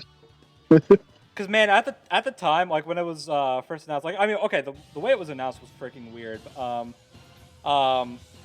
But like I saw I think it was the DB Wiki that said it was Venusaur, Blastoise, and Charizard before I saw any sort of announcement video for it. Granted, I wasn't very like versed on YouTube at the time. It's like I watched it, obviously. I lived off YouTube, but like when it comes to like Death Battle content, I would watch Death Battle episodes and then move on from the channel. Like I wouldn't watch anything else that they did. So for all I know, they probably dropped some sort of teaser or said something on Twitter. Yeah, they did. They did a video like afterwards, like in anticipation, like choose your starter, like who are you? Voting is gonna win. Yeah, but the thing is that I didn't know there was a video that existed until after I read up on the DB Wiki that it was these three. So I was like, so I'm thinking back to that. I'm like, did I miss that? I knew it existed. I watched it, but I'm like, did I miss that beforehand, or how did they know that? So that was weird to me. But they just roll it in, like they announced it by just rolling in a bunch of Pokeballs and saying like, "Yep, this is your episode." I'm like, "What? Yep. Who are the I still want characters?" to do a proper sequel to it, honestly. Like I know, in terms, like I know it's Pokemon. Yeah. Like what are they doing per se? So that was fun to clear up. And then when I actually learned about it, and I thought more into it, because I mean I was a pretty casual Pokemon fan at the time. It's like I'd watched a lot of the anime. I hadn't played any of the games. I collected a few cards. I wasn't like this big Pokemon card collector. I just kind of like I saw them in a store. And I was like, yeah, those look cool. on that question, just because we're talking about this episode, which of the 3 starters is your favorite of those 3? And I'm just gonna ask this to everyone here. Probably Charizard. So probably Charizard. Portal. Man, once again, I'm the only Bulbasaur fan. I mean, I have nothing against Bulbasaur, but yeah, it's a cute little froggy. How can you not love it? It's a frog. Yeah, I hold no ill will against Bulbasaur. It's just usually when I start up a new game, I pick the fire starters. Yeah, because they're more scarce and stuff. Yeah. Yeah. Like that's usually how I go when I don't know the starters themselves. Sometimes I'll go for ones that I'm like I love their final evolution state, so I'll go for them. But if I know like nothing about the Pokemon themselves, chances are I'll probably just go with the fire starter, just because I don't know, odds. Fire. Yeah. I love this little guy. I even have like this little plush I won from like an online train game that's like the size of my hand, and I'm posting a picture now, just in case you want to bring it up. And, yeah, I love this little guy. Aww, that's that's adorable. Aww, how adorable. Yeah, but no, I remember. I was a very death battle obsessed kid when the episode was still coming out. So I would in my school and I would ask a bunch of my friends, a bunch of my family was like, hey, who do you think is gonna win this? Even though they had like no idea what I was talking about. yeah. It's like I'm just going around asking a bunch of people like, who do you think is gonna win between these 3 Pokemon? And they have they know Pokemon, but they have like no idea what I'm talking about. What is it? I still think Venusaur should rank higher than Charizard in percentage, but that's just me. I mean, credit to them. They all rolled with what I was doing. It's like they didn't question me, but they just kind of like rolled the punches. So I mean, thanks for that, I guess. But I look back on it, but I look back on that, I'm like, what? Like, what a weird little kid I was. Yeah, this is like Death Battle 2014. was I one was of my. I was probably was like one 13 of my... at the time the episode came out, so I was like, yeah.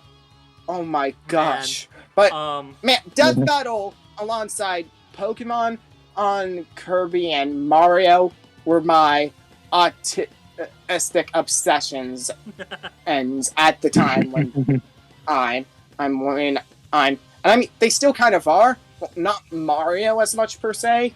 Hey, because as I've gotten obsessed with other things, and also the Versus community has ruined him for me. But hey, so sad. But also, not like that's one reason why I feel kind of nostalgic about this episode. But also, this is the first episode that Max started doing his reaction videos for.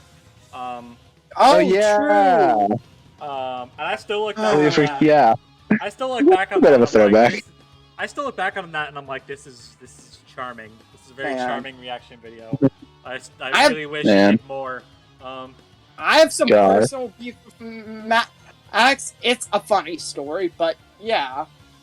I actually remember. I think I followed Death Battle around on Facebook, kind of just viewing it. You did too? But I remember Oh, they. man. I remember they Oh. promoted his reaction video. I'm like, oh, like Hey. one of our researchers reacted to this episode because he asked the. I mean, they knew that because he asked him. He asked them personally. It's like, hey, can I do reactions to this? It's like, yeah, sure. But I just remember I didn't remember it at the time, but I just kind of stumbled into that video and I just stumbled into that style of thumbnail. I'm like, wait, didn't Death Battle promote this? Didn't Death Battle promote this guy? It's like they shouted him out or something. Mm-hmm. It's like, huh. I wondered where I saw this style of thumbnail from. Here we are. But yeah. Also, Derposaur. The little Venusaur image they put in the post-fight analysis is so funny. Yeah, I love that Scrimblow frog. Let's see. Bulbasaur line are frogs, and I love them, and I love frogs. That poor frog got. I guess every battle royale has one character that's kind of getting like the short end just because the rest of them are like insane. It's like one of them's not like one of them has to be the worst one. It's Charizard. Cough, Charizard. But poor Venusaur. I mean, I knew he was gonna lose. I kind of had this like feeling that he was gonna be the first one down. But I definitely didn't expect him to get his flower cut off and then burnt to a crisp. Yeah. And then Charizard later. I'm no, not Charizard. Blastoise later eats the flower in the KO screen. Yeah. Oh my gosh. But hey, at least it's not as bad treatment as a certain turtle who really needs a run by punch death battle to get the redemption he deserves. But yeah.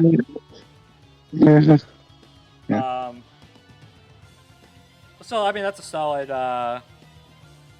episode to get introduced to, and I mean I still think it's good. I will forever appreciate them using Victory Road, because that music is amazing. The Smash remix of it is phenomenal. Absolutely. I mean, that's not saying anything against the original compositions, but still ends from Ruby and Sapphire Emerald. But hey, yeah. Smash Bros has a bit of a history of making their remixes better than the original, especially Brawl. It's not a remix. Yes. Brawl's... Brawl is home to one of my favorite tracks in gaming, that being with Mila's Divine Protection. And I still say maybe I should mention that Fire Emblem was another one of my, and still is today, one of my big autism obsessions. I still say Brawl's version of Final Destination is the best one, and that's a fact. It is. ZDogg, come on, it's fact. No, I can't deny. It's like, I can hear you trying, but come on. Yeah, whatever. All right, so we about done here. Yeah. We should probably wrap up. Yeah. Oh boy. Still, I mean, this was fun. It was a fun thing to discuss. Yeah. Awesome. So, with that said, I hope you guys enjoyed this. I hope you guys enjoyed Black Adam vs. Apocalypse. If you didn't, I am so sorry. Hope you guys are looking forward to Trunks vs. Silver. I know I'm freaking terrified. I mean, I don't know. I mean, I'm probably gonna shill this until the video actually drops. But if you saw not the last podcast, but the one before that, I left a little teaser for a very big video that we're doing. So if you saw that, I hope you're looking forward to that. And actually, it's actually a bit relevant to this because if plans go Oh, through, yeah. if plans go through, a little certain someone that guest starred in this episode might actually make an appearance in that. Who knows? Oh? Yeah. Um, Perhaps. um, That's not foreshadowing at all. little wink, wink, nudge, nudge action going on. You'll have to see it. But yeah, look forward to that because we are. We're hard at work on that one. Indeed. Yep. Indeed. So hope you guys are looking forward to that, and I hope you guys enjoy Trunks vs. Silver, and we'll see you when that episode drops. Yeah, and also I'm gonna plug this for them. Commission Koto for art and stuff. They do commissions and guest support and stuff. Please commission me. Hey, I don't want to be broke by the gaming releases of this later year. Yeah. So do that at Koto commissions. Yeah. All right. Yep. That's all. Also, I mean, I guess since we talked about a Sonic character in this, and we brought up gaming for this year, buy Sonic Frontiers. That's not a suggestion. That is a threat. Let's end it. Well, I mean, it's not a threat if you act upon it. Okay. All right. But all right. So thank you guys for watching, and we'll see you guys in the next one when Trunks vs. Silver drops. Yeah, bye-bye. Bye-bye. Bye. Bye. Okay, I just want to check